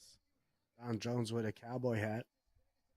Ooh, John Jones is there, and he's got a cowboy hat on. Very cool. Looking extra handsome, John Jones. Fred? So the guy in the boxing ring, that's Terrence Crawford. The guy over here, that's Kendrick Lamar. Do they look alike at all to you? What? I mean, I still don't think Kendrick Lamar should be singing at the Super Bowl, man. Okay, I that's ain't not down with all that's that not the question, though. bullshit. The question is, do they the, look the alike? the answer is I couldn't tell you what fucking Kendrick Lamar looks like. You've seen him perform live. Yeah. Well, now fucking Allen is stealing my lines, man. He's calling John Jones John Jesus Jones, man. That's me, man. That's I right. used You that invented that one. You came up with No, that. man. John Jones. Is that the next pay-per-view? No. No. Next pay-per-view is 307, Salt Lake City. Alex Pereira, October 5th. How about that? What are you laughing at? Yeah, okay. Now I'm gonna bring a whole other discussion. I'm not sure why I'm doing it, but Oh God, what are you gonna do here? oh no, I'm not. I'm talking worried. fighting. Okay, I'm talking Okay. fighting. Like you remember all the times we have these discussions about guys like, oh, an MMA guy could go to boxing more easy than a boxing guy could come to MMA, and I always disagreed because my point was always like the MMA guy going to boxing is only bringing like 20% of his skills, whereas the boxing guy, although he's missing a lot of skills, everything he does in boxing, he's still bringing to MMA. And I would say like Alex Pereira, although it's kickboxing, he's the proof of what I argue like that. This guy is a guy from another sport, comes in and dominates MMA, man. I disagree. I disagree because I think kickboxing is different than boxing. But my point being is a guy with striking background comes with all his skills to MMA, whereas a guy in MMA goes to boxing, and how much boxing does he really do? Yeah. I think either way, it's tough to make the crossover. You have to do both. Like, you have to really practice the sport. I mean, Alex Pereira's done a good job crossing over from kickboxing to MMA. Yeah. Yeah. A lot of kickboxers have done well crossing over from kickboxing to MMA. Not a ton of boxers, though. Like pure boxers. But for him to do it so quick also, though, I'm not sure that there's a lot of like he came in and right away started beating elite guys. Like he didn't get a lot of tune-up fights. I mean, Overeem kind of came in. You know, Overeem was a kickboxer. Mark Hunt was a kickboxer. Israel Adesanya was a kickboxer. Like Mark Hunt, maybe I'll give it to you. Overeem, I think, still was an MMA guy. Like he was a versatile. He when he came into MMA, he still was a decent grappler. Also, things like that. Yeah.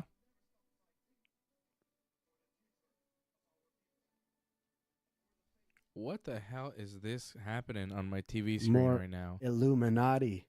It's just like more Mexican Illuminati. Secret It's the Mexican Illuminati, Fred. It's different.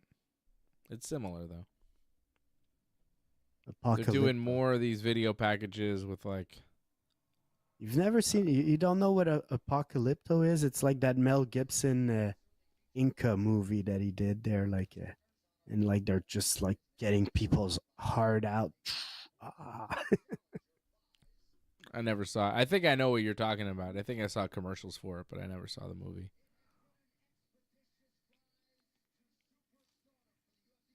All right. I think we're getting to the fight at some point here. They're showing us Sean O'Malley video packages. I think this fight will start at some point, but god damn, man. They're killing me. What's up, Angelo Contagonis? in the chat.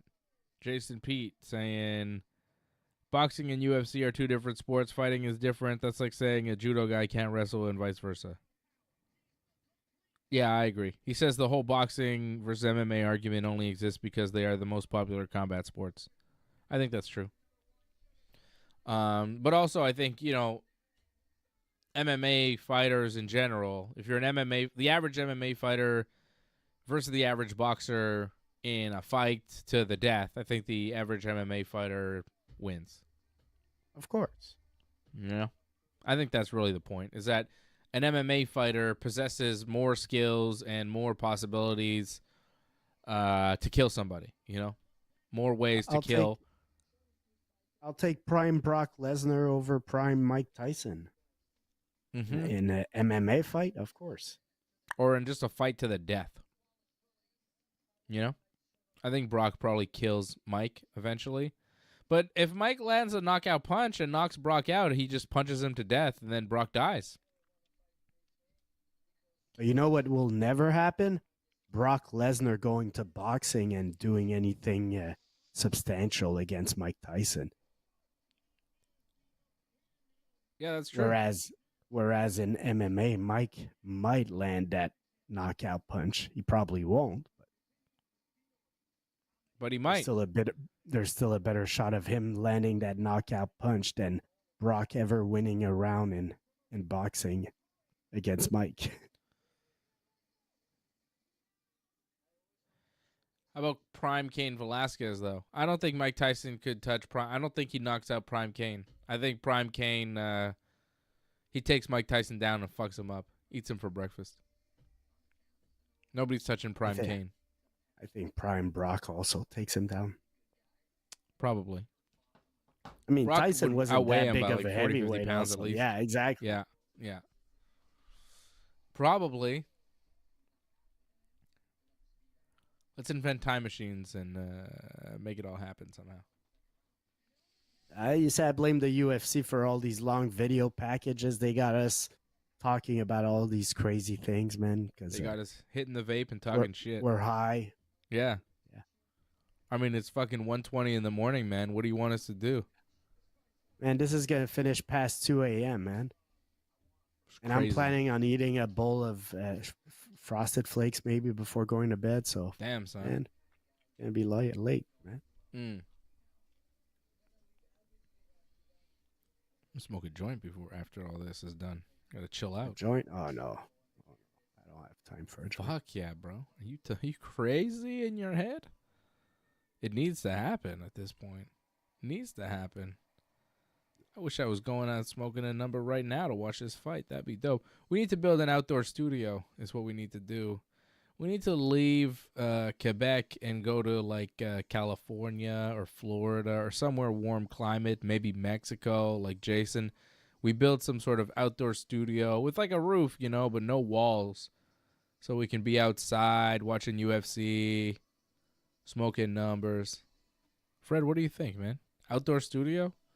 That's the future. I agree. So how long does this thing last you? A while. I don't hit it that much. I don't hit it too much, but a while. I would say maybe I got it in... Well, when I got it. I got it with you, didn't I? I don't know. For real? I think so. That's the same one? Yeah. Maybe I got it in March or something? April? So, I don't know. 6 months? Merab looks happy, man. He's all smiling. He's smiling too much, Merab. You Rab? Merab. Super chat. Oh, my God. Jason Pete hit up the super chat. He says, I happen to discover the green here is good. Oh, nice. Jason's saying he's got good weed out in Mexico. There's good weed everywhere, man. I was in Maine. The weed there was some of the best weed I'd ever smoked in my life. The weed in the state of Maine is unbelievable. I've smoked weed in America now, Fred. I've smoked it in New York legally You buy it at a store and then you smoke it. It's fine. You're allowed to do it. I've smoked weed in the state of New York. I've smoked weed in the state of Maine. I've smoked weed from New Brunswick. I've smoked weed from Nova Scotia. I've smoked weed from Ontario. I've smoked weed from Quebec. Smoked weed from all around the world, Freddie. And let me tell you, I think the Maine weed is the best weed. Imagine that.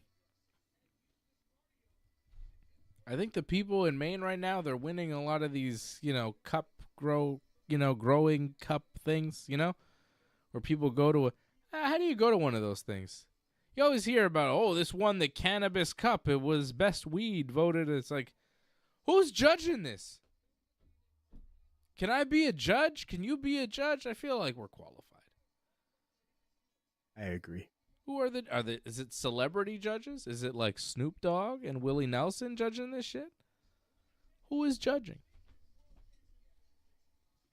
Who is on the weed Mount Rushmore? These fights are taking too long. We're talking about bullshit. Who is on the weed Mount Rushmore for weed icons? Is Snoop Dogg on it? Is Willie Nelson on it? Obviously, yes. Who are the other two? Obviously, it's Cheech and Chong. That's it. I think just Chong. I don't want to put Cheech up there. I think Tommy Chong, Snoop Dogg, Willie Nelson, and Fred. It's the weed Mount Rushmore. I was going to say, who's the weed Mount Rushmore of MMA? There's Nick Diaz. Ooh. Nick Diaz, Nate that? Diaz. Yeah. Who else? O'Malley. He's pretty open about his weed smoking. Yes. I didn't really realize he was, I feel like O'Malley just does fentanyl all day. Loves it. Just smokes that fentanyl pipe straight. Loves it. Fucking helps him train. I don't know. Who's on the weed Mount Rushmore in MMA? I think it's like the Diaz brothers and then everybody else. Like, is anybody else really famous for smoking weed in MMA other than Nick and Nate? I mean, a lot of MMA fighters do it, obviously, but I can't put O'Malley up there.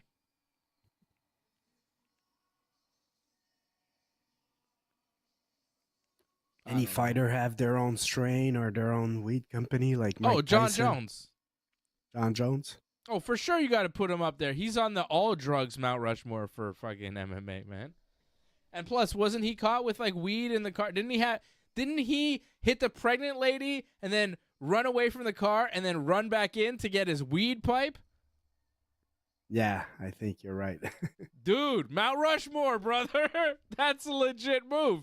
Shit, my pipe. I want to smoke later. Let me go get that shit. Let me run away. Huh? Nobody's going to recognize me. I'm just a world champion. Exactly. I just hit a pregnant lady. That's bad. Oh, it'll be worse if they find that weed pipe in my car. Let me get that out. Oh, shit. So he's on the Mount Rushmore of MMA weed. It's got to be Nick Diaz, Nate Diaz, John Jones, and I'm keeping O'Malley. Elias Theodorou. He did some work for. Oh, yeah. Didn't we? Yeah. Did we smoke with Elias Theodorou? Yes, we did. We did, right? Yeah. Oh, yeah. He's got to be on the list then. Rest in peace to our man Elias Theodorou. We smoked with him after the show or before? Or both? I think it was after. Was it after? Good man. Man.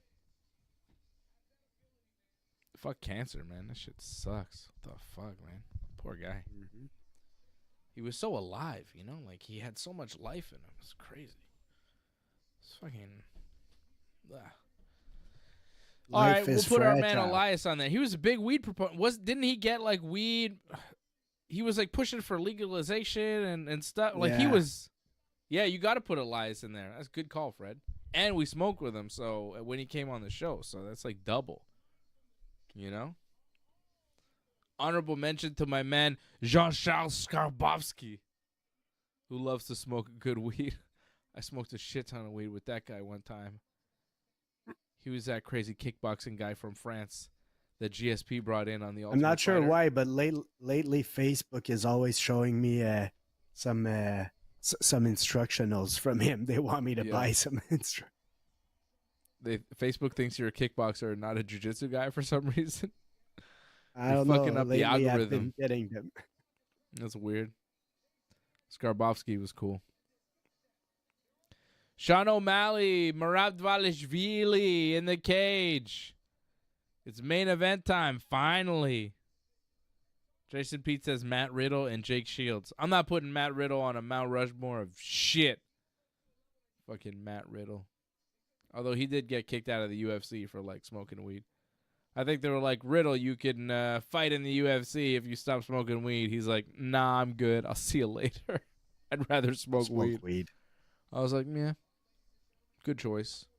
Get punched in the face or get high. I mean, come on. It's pretty easy. I mean, back then he's probably winning 10-10. Yeah. Jake Shields. I think Jake Shields is the type of guy who really shouldn't smoke weed, you know? Because then he gets into the rabbit holes on the internet, and then he goes on Twitter and tells you his thoughts, and it's just like, what? All right, dude. Fucking put the bong down, get off YouTube, and, you know, go back to doing some jiu-jitsu.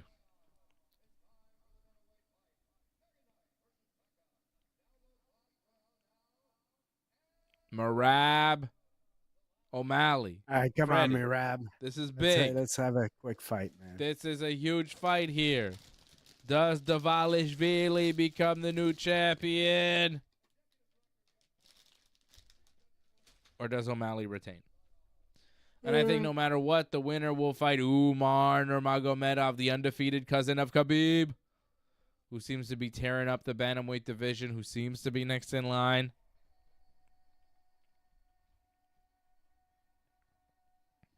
Big fight. Big fight. Big rivalry. Merab Dvalishvili was the number one contender. Could have got a title shot. Didn't take a title shot because his good friend and training partner, Aljamain Sterling, was a champion. Walks in Sean O'Malley. He takes a title shot. Beats Aljamain Sterling. Now Merab has decided, well, it's title shot time. My buddy's not champion anymore, and I'm coming after O'Malley for revenge and for the gold. Big fight, big story, big main event. Riyadh season. Doesn't get bigger than that. It's the season of Riyadh. Everybody knows. I feel we should get paid for all the publicity we gave Riyadh season. I'm trying. You know?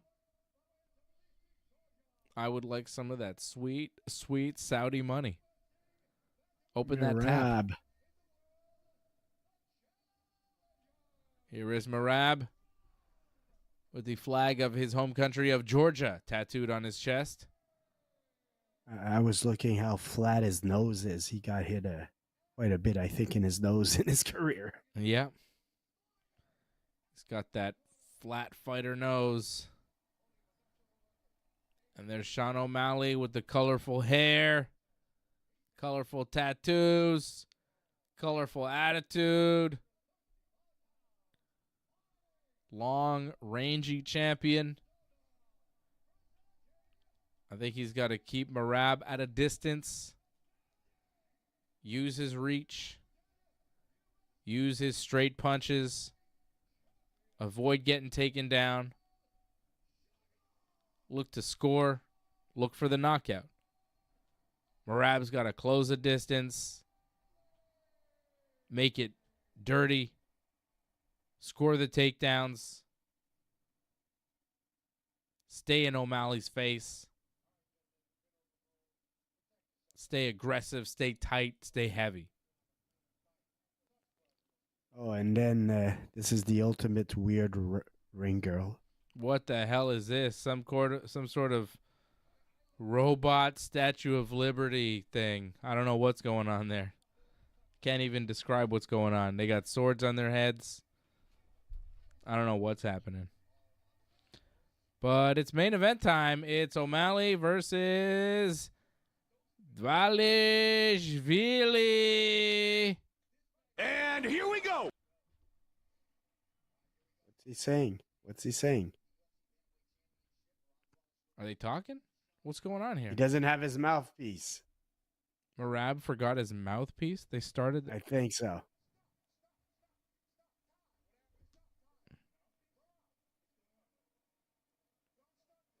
No, I'm not sure. What was he saying? Merab tried to call time. That was weird. I don't know what the hell was that. What was happening? Was he yelling at? Was Merab yelling at Sean's coach? Possibly. I think that's what they're saying. That Merab was yelling at O'Malley's coach, and then they called time for some reason. Like Herb Dean called time and told Merab to stop. I don't think it was a mouthpiece thing, Fred. I think it was because Merab was yelling. It wasn't a mouthpiece. I'm not sure what it was, though. What the hell was that?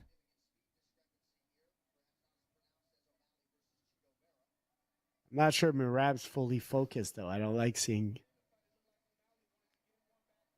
That was weird.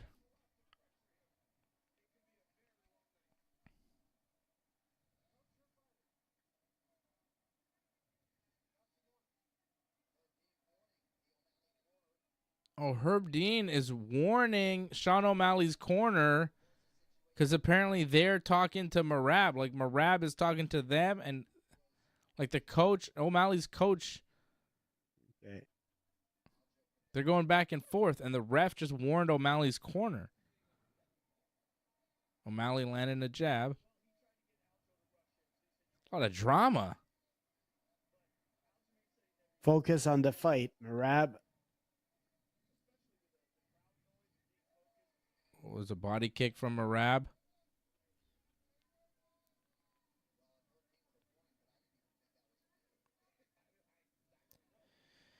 O'Malley keeping Merab at a distance right now, using the jab, doing what he needs to do. Another jab popped in there.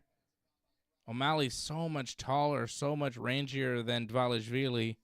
Merab's really going to have to commit to get inside. But I think he's going to be eating shots on the way in as O'Malley again pops a few jabs in there, not letting Merab get close. Anytime Merab comes in range, O'Malley is popping the jab. Another nice jab from O'Malley. Snapped Dvalishvili's head back there. Solid shot from the champ. I like how O'Malley switches stances there. A lot of stance switching from Sean O'Malley. Merab got it. Here comes Merab, though. In on a takedown. He's going to get it. Nice trip takedown from Dvalishvili, but O'Malley using the cage, getting back to his feet. Big moment for Dvalishvili. This is where he wants to fight, throwing punches, pushing O'Malley up against the fence, chasing takedowns, dragging him back down to a knee. Throwing knees to the thigh. Making him carry the weight of Dvalishvili. Merab just kind of hanging on O'Malley right now. Pushing him up into the fence. Not quite able to control him. O'Malley spinning away, pushing him back. O'Malley escaping that position. Up against the fence, back to the center. Big takedown from Merab. Big moment. That's where he needs to fight. Again. And again. Merab with a right hand and a big takedown on O'Malley. Ooh, O'Malley scrambling back up to his feet, but Merab catching his head, looking to wrap a guillotine. I don't think he's quite got it. I think No, O'Malley's kind of rolling. Merab doesn't have it quite under his neck, but he does have control of Sean O'Malley.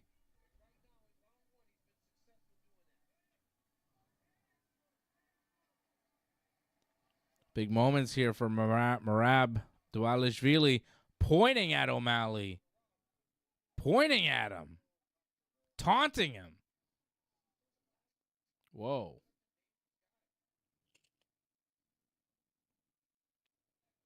I'm going to go round one for Merab, man. He had 2 takedowns, man.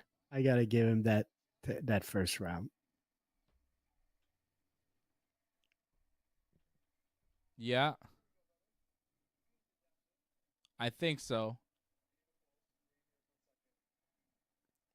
I want him to focus more on the fight, though. I'm not too crazy about all the extra. Mm-hmm. And O'Malley landed like a bunch of jabs, though. You know, and Merab, when he got the takedowns, he didn't do much with them. I don't know. I could see that first round going for either guy. I could see an argument going for either guy. I think I would agree with you with Merab, but like, the takedowns, what did he really do with them?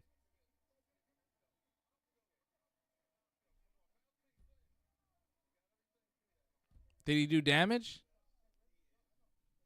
No, not that much. He did a couple punches, but no, he didn't do much. That's it. But I'm still going to give him the round. I think you're right, but look at Merab's nose. It's bleeding because O'Malley's jabs. If you go on damage, you know, I don't know. And here we go. All right, second round here. Sean O'Malley, Merab Dvalishvili, UFC Bantamweight Championship on the line. I'm seeing Angelo in the chat saying 10-9 Merab after 1. Yeah. 10-9 Merab is what Fred is scoring it to. I think so. O'Malley's got to defend those takedowns if he looks to win these rounds. He's got to keep O'Malley's got to keep Merab at the end of that jab and stop him from getting on the inside, but easier said than done. Merab is a beast. And his movement is really spectacular. He's just constantly bouncing around. In and out. A lot of movement from Dvalishvili. Inside and outside.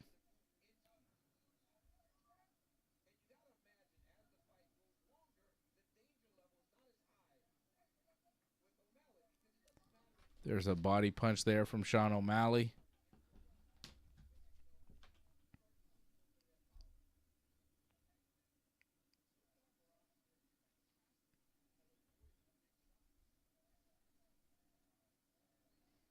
Merab hasn't shot in yet. Oh, there it is. Just as I said it, right? Boom.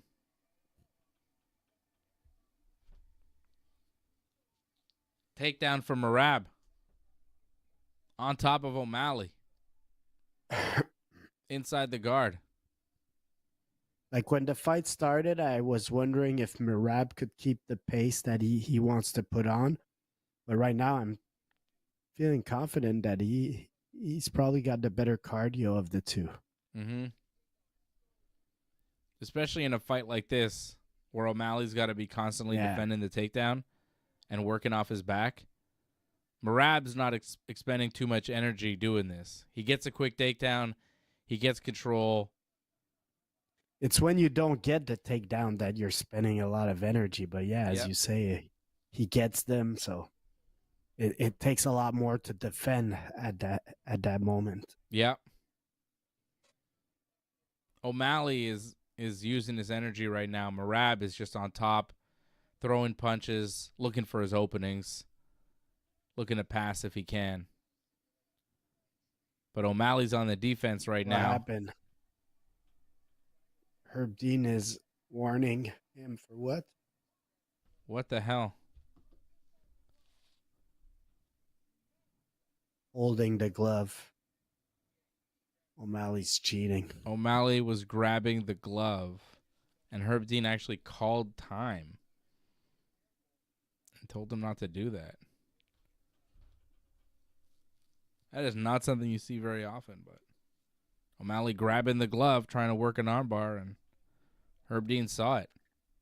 I don't know if it's the color gold, but I know it's the new model glove. Like, these gloves seems a little bigger than the old ones, no? I don't think Maybe they are. I know what you mean. Yeah. They do look a little puffier, but I think they're Puffier, the yeah. same. They're supposed to be the same. Well, this is definitely a round for Merab right now, and O'Malley's got to do something because O'Malley's getting beat up. This is going to be a type of round that's going to change the momentum for the next couple of ones. Yeah. Just dominant ground control from Merab Dvalishvili, completely out-wrestling, out-grappling Sean O'Malley. And O'Malley just really not able to get out from under him, just taking a beating. What a fight from Merab so far. Oh, yeah. This is exactly what he needed to do. O'Malley not having the answers. I thought O'Malley would have better answers to the takedowns. Nothing. Really having trouble defending the takedown here in this fight. Just getting completely outmatched in the grappling department. I'm impressed with Merab's pace, man. For him to be able to keep that pace for 10 minutes now is impressive. Oh, what happened there, man? Oh, man, what happened? Merab kind of held on. Whoa. So Merab had like a front headlock, and then he let go of O'Malley, but there was like 7 seconds left in the round. And then Merab kind of tapped him on the shoulder and acted like the round was over, but then O'Malley got up and like started throwing punches at Merab as Merab was like had his back to him. And then Herb Dean had to get between them because the round did end. That's weird. It looked like O'Malley was attacking him after the bell, but the bell hadn't rung. Merab just stopped fighting like he thought the round was over, even though there was 7 seconds left in the round. We go back to Merab not being the smartest guy. I mean, what the hell was that? I almost got knocked out at the end of a round he thought was over, but it wasn't. But like I say, I didn't like also, like, why is he chirping with the corner? Why? Like, focus on the fight, man. Focus on the task at hand. Well, he's easily winning this fight so far, 2 rounds to 9. I know, but a stupid mistake and you could get knocked out, man. This is fighting. Of course. That was a weird end to the second round. Dvalishvili should be up 20-18. O'Malley needs to start mounting a comeback if he hopes to hold his belt.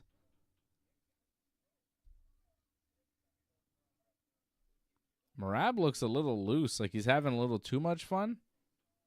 Yeah. You know? Yeah, I think you're right. He's got to maintain that focus. He's throwing punches at air, like, just for fun right now. Like, what is he doing? Merab is playing with him, but maybe he's just that confident. He's felt O'Malley. He's felt the fight. He's 10 minutes in. He's feeling it.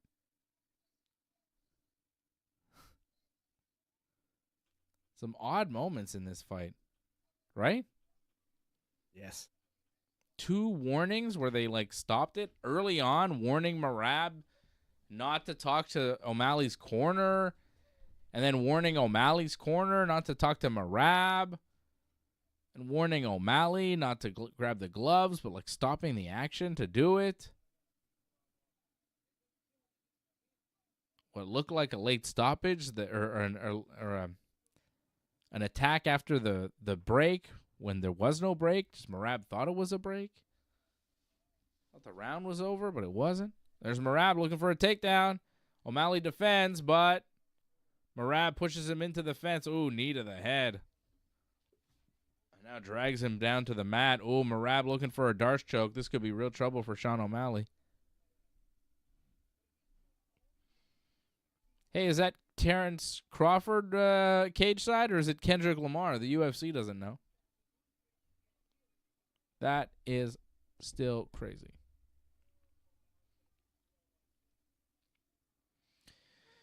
Merab just pushing Sean O'Malley up against the fence, completely controlling him. O'Malley's fucked. O'Malley has nothing here. O'Malley is as flat tonight as Alexa Grasso was. Right? Yep. This is as one-sided as that fight was. And I think I think we're surprised I'm surprised how one-sided this one is. Wasn't there somebody earlier that said they picked Yeah, Patrick C. Valentina and Hamilton Merab? said he had Valentina and Merab, so I think he's going to be winning money tonight. Good for Patrick. Honestly, we're halfway through the third round. We're halfway through the fight. I don't see anything from Sean O'Malley that gives me an idea that he's got something in his back pocket to win this fight. This has been all Merab Dvalishvili. Except for the first maybe minute of the fight. Other than that, until Merab landed, as soon as Merab landed a takedown, you were like, oh, it's over. Because he's been landing them at will. And he still has a lot of energy. That's what's the most impressive, I think, right now. More than halfway through the fight, and he looks very fresh.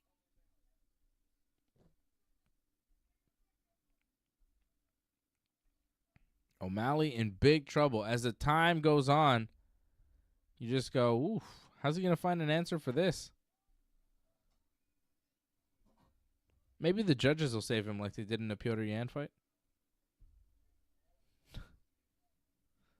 Right? Remember that one? Everybody thought Petr Yan won, and then they read the scorecards, and you're like, what? O'Malley won? Nobody thought, many people thought that they were protecting O'Malley when they gave him Vera, so they do like O'Malley, but no, he's going to lose this. I think so. Oh, happened there? Not sure. Merab going for a takedown. Landed a right hand. Ooh, Merab kind of stumbled or yeah, he something. took a back step and kind of moved weird on his ankle. I don't know. They're showing us total strikes. Merab Dvalishvili in the lead in every round, dominating.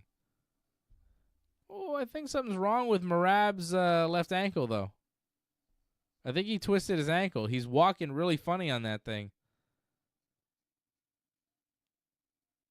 That's something to look out for. Oh, O'Malley with a nice right hand and a big knee. Some good strikes for O'Malley here at the end of the round. I think Merab's left ankle is compromised. Merab is bleeding now a little bit, too. He's cut. Do you see his left ankle? I saw when he made the weird step. And yes, after that, I think maybe he looked like it still bothered him.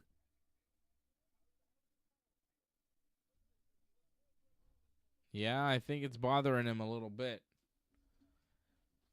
We'll see if it affects his movement in the fourth and fifth round. Still another round for Merab Dvalishvili.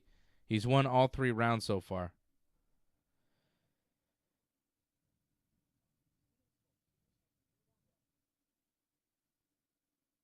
Jason Pete says, looks like O'Malley doesn't even want to be there. Yeah, he doesn't look so happy right now. Tough 3 rounds for Sean O'Malley. Could you make an argument that he won the last round? I don't think so. I think Merab won the last round also. Yeah.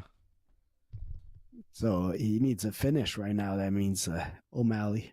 Yeah, I think so. I think O'Malley needs to finish Merab if he hopes to hold on to the belt. Look at that ball in Merab's ankle, though. There's swelling going on in Merab's ankle. O'Malley needs to kick that. Merab's still bouncing around on it, though, moving forward. O'Malley needs a knockout. He needs a big come-from-behind victory. He is losing this fight. Merab Dvalishvili using his movement, using his cardio, and especially using his superior wrestling. Big takedown's been the story of this fight through the first 3 rounds. O'Malley really struggling to defend. I mean, he knew this was coming. He knew this was the style of fight. This is not a different Merab. Merab looking for a takedown there. O'Malley defends. Throws a right hand, but Merab shoots again. Lands the shot. Takes O'Malley down with plenty of time to work. And there's Merab passing from the guard into half guard. Merab's got some blood leaking, though, from his ear and his eye. He's cut up a little bit, but it doesn't matter. Dominating Sean O'Malley on top of him. Top half guard. Maybe looking to set up an arm triangle as well.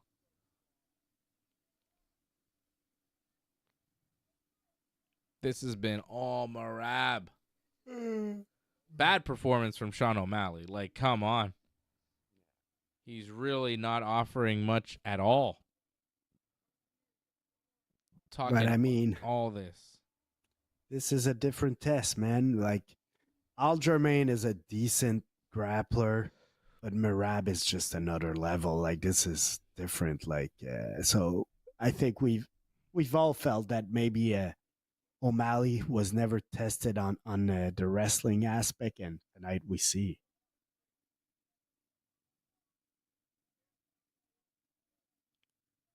Merab continuing to pressure from the top, landing elbows from top half guard. Merab with the similar game plan to Valentina. Just stay on top, put pressure, stay out of danger, tire your opponent. Like you said, the O'Malley looks like Grasso a little bit, like yes, the same deflated look. It's been the same fight twice in a row. It's the same fight. Takedowns, hold, punch, hold, takedown, punch, hold. That was last fight. It's this fight. All rounds, just one-sided. Complete dominance. Complete dominance.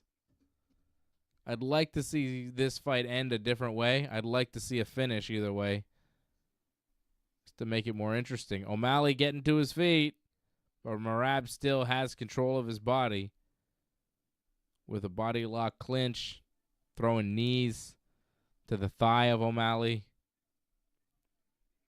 And O'Malley can't do a damn thing about it. Superior wrestling. And the pace, too. It's not just knowing what positions to get to. It's not just being stronger than your opponent. It's being able to get there every time faster because you've got the gas tank to get there. You can know what to do, but if you're a little too tired to get there faster than your opponent, it doesn't really matter. And Merab just puts on this pace, you know, where he drowns you with pace. It's not like he's doing techniques that no one's ever seen before. He's just doing them so relentlessly with such furiosity. Pace, forward pressure. Like he's not giving his opponent any chance to think or get back to the neutral. Like he's always pushing the pressure. So yeah, like this is very impressive by Merab. This is got to be devastating for Sean O'Malley. He needs to pull one out. He needs to find a miracle. But right now it looks like Merab Dvalishvili 4-0 over the champion. We need one more round here for Merab to dominate as he has in the past 4, and we will have a new UFC bantamweight champion. And I think my question after this fight is going to be, how is that Merab Umar fight going to go? Because that seems pretty nice. Wrestling-wise, like, who wins the wrestling battle there? I would go with Umar. But Merab is looking pretty awesome, right? Yep. But how do you... I don't know, man. Like, can Merab do this against a Nurmagomedov? Can he do this against an Umar, you know? I don't know. I think if you put me today, ask me to pick somebody, I'm going to go with Merab, man. The pressure that he's putting. Of course, it's a different style because Umar can wrestle with him, but, man, this is very impressive by Merab. I just wonder if Umar could do what Umar does against Merab. But he's not scared to strike also. Like, his striking is not incredible, but he's not scared of exchanging to get close and things like that. Now he's being careful because we're in the 5th round. Doesn't want to get knocked out on a stupid thing. Yeah. But his striking was decent also against O'Malley, who should be the better striker. Yeah. O'Malley really just couldn't beat Merab at any aspect of the game. When he had a little success striking, he opened himself up and got taken down. Patrick C. Hamilton dropping a super chat, 1777. Thank you, Patrick. He says, I think it's going to be a good night for me. Yeah, for sure. He went with Valentina and Merab. Nice picks for Patrick. Solid bets. Patrick is the super chat leader of the night. Thank you, Patrick. Thank you, Patrick and Jason, dropping the super chats tonight, supporting the channel. Thank you to everybody supporting via super chat or over at join.ringsidereport.net or membership.ringsidereport.net as Merab Dvalishvili lands another takedown here in the 5th round. Antoinette, Angelo, Patrick, Jason. Who else did I see in the chat here tonight? Members of the team. CSL Lorne. Thank you, everybody, for supporting Doug Hepburn. Join.ringsidereport.net or membership.ringsidereport.net. And congrats again, Patrick, on the nice night of bets for you. Not great for us. All our parlays lost. My parlay didn't win. Got busted on Grasso, right? Took Grasso. She lost. And would have been a real loss here because O'Malley was on my parlay too, and he's losing. Fred had O'Malley losing. He had Merab. He had Grasso and Ortega, and they both lost. Yeah. So, yeah. Yeah, both our parlays looking like 1 win and 2 losses. Not too good for a parlay. Not too good. Can't win them all, Fred. What are you going to do? AJ lost way more than we did, right? So that's the most important thing.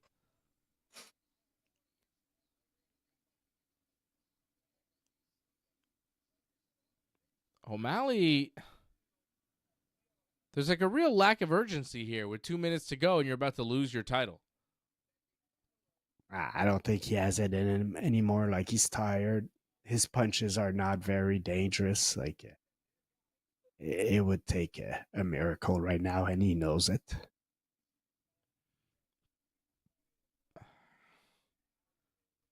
So you just stand there? He's just standing there.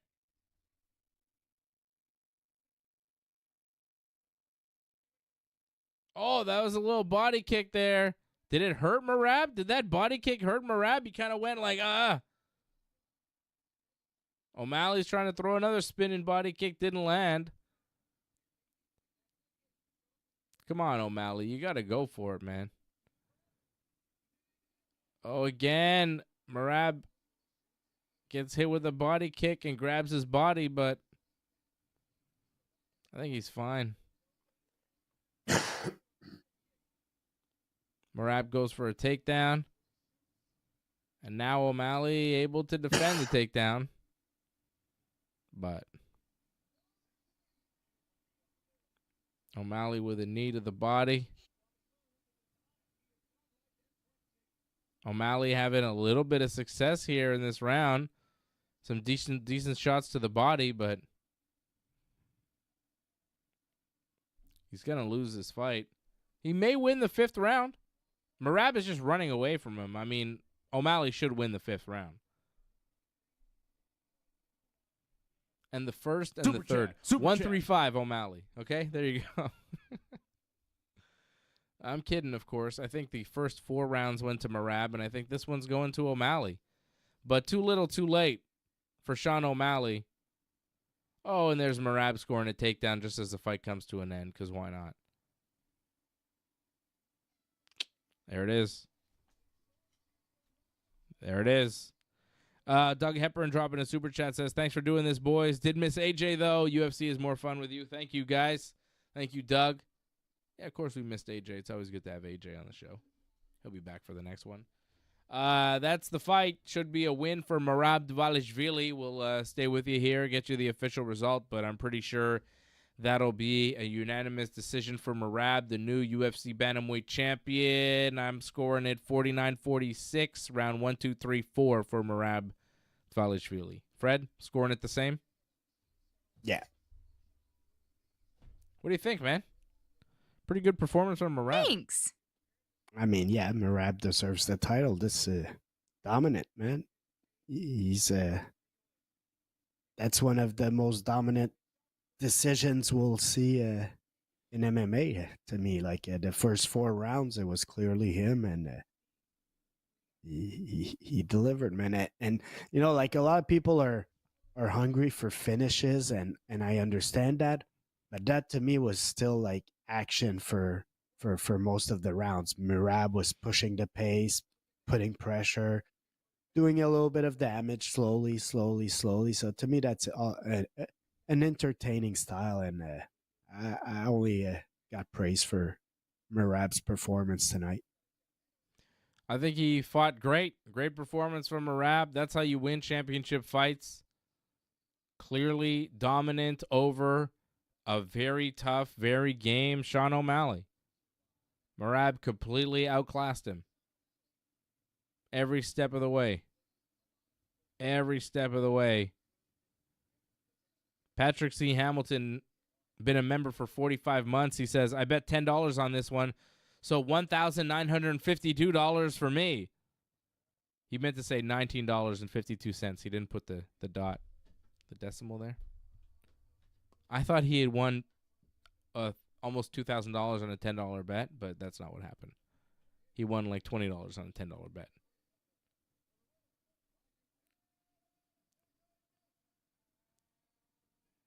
Merab wins by unanimous decision. I think I heard 48-47. Somebody scored it 3-2. Somebody gave 2 rounds to Strickland or O'Malley. Maybe round 1 also. Like round 1, round 5, maybe. Okay. Yeah. Wow, closer than you thought then, right? I mean, there you go. Merab Dvalishvili, unanimous decision winner. New UFC bantamweight champion beats Sean O'Malley. And now Merab getting interviewed in the cage by Joe Rogan. He can't believe it. He won the title. Wow.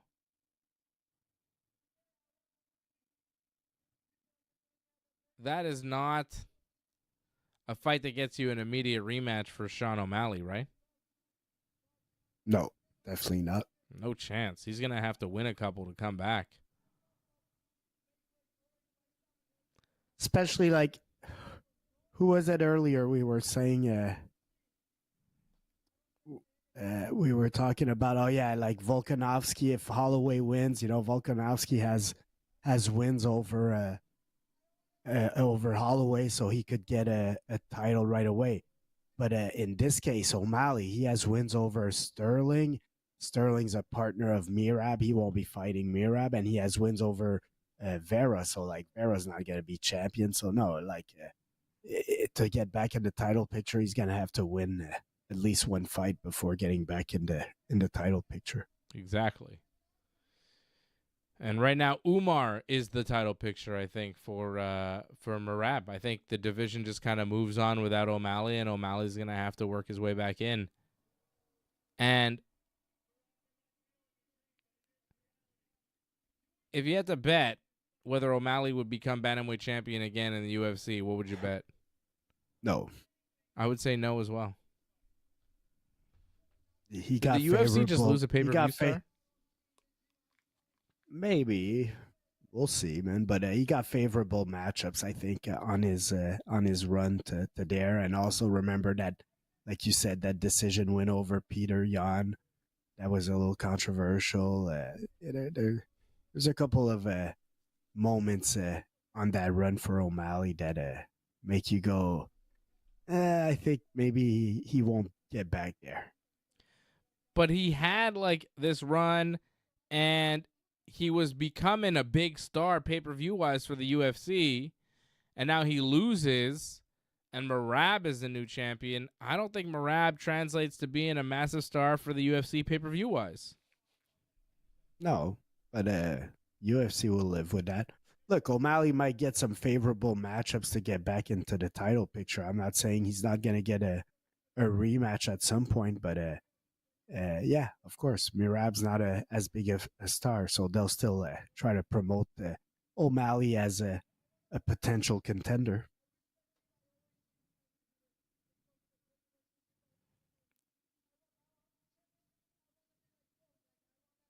There's Umar Nurmagomedov. They're showing him in the crowd. He is there. He is waiting. So I think that's next. I don't think Merab really wants to fight Umar. I think he knows what's up. I'm just saying. I don't think Merab's scared of anybody, man. I don't think he's scared, but he hasn't really been calling his name. I scored the fight 49-46 for Merab. I scored round 1, 2, 3, 4 for Merab, round 5 for O'Malley. 49-46.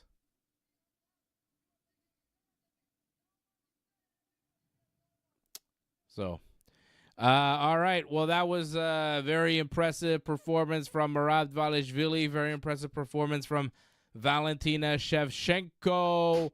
And we have 2 new champions in the UFC, new bantamweight champions on the men's and women's sides after UFC 306. UFC 307 will be a big night here on the Ringside Report Network. It'll be October the 5th. It'll be Alex Pereira versus Khalil Roundtree for the UFC Light Heavyweight Championship. And it'll be a big night here on the channel because we have WWE Bad Blood and UFC 307 on the same night. So I'm going to be watching the WWE Bad Blood and then coming on here doing the post-show of Bad Blood while we do the watch-along for UFC 307. So we'll be talking pro wrestling and UFC all at the same time on a very busy night in the studio for the Ringside Report Network on October the 5th for UFC 307. How exciting is that, Fred? All right. Well, thank you, everybody, for staying with us. Thank you, Fred, for staying with us, staying alive, staying high, staying awake. We love you. Thank you to, Patrick C. Hamilton. You're the Super Chat leader. Thank you to Doug Hepburn as well. Thank you to Jason Pete for dropping the Super Chats. Patrick, you are the leader. Thank you, Patrick, and congrats on your nice bets as well. Shout out to Antoinette, Angelo, Jason, Patrick, Doug, Lorne, and everybody checking in, watching us around the world on YouTube, Twitter, Twitch, Rumble, or however you watch the Ringside Report Network. This has been UFC Noche at the Sphere Riyadh season watch along. Riyadh season on the Ringside Riyadh season Report Network. Riyadh season. Goodbye. It didn't work. Riyadh season, I said. Thanks for sticking with us to the end. We would really appreciate it if you could help us spread the word. Please share this episode on whichever social media platform you use. Add a comment below and consider reviewing us on Apple Podcasts. We are an audience-supported network, so consider becoming a recurring supporter at membership.ringsidereport.net. Check out our website at ringsidereport.net. Hope to see you again next time.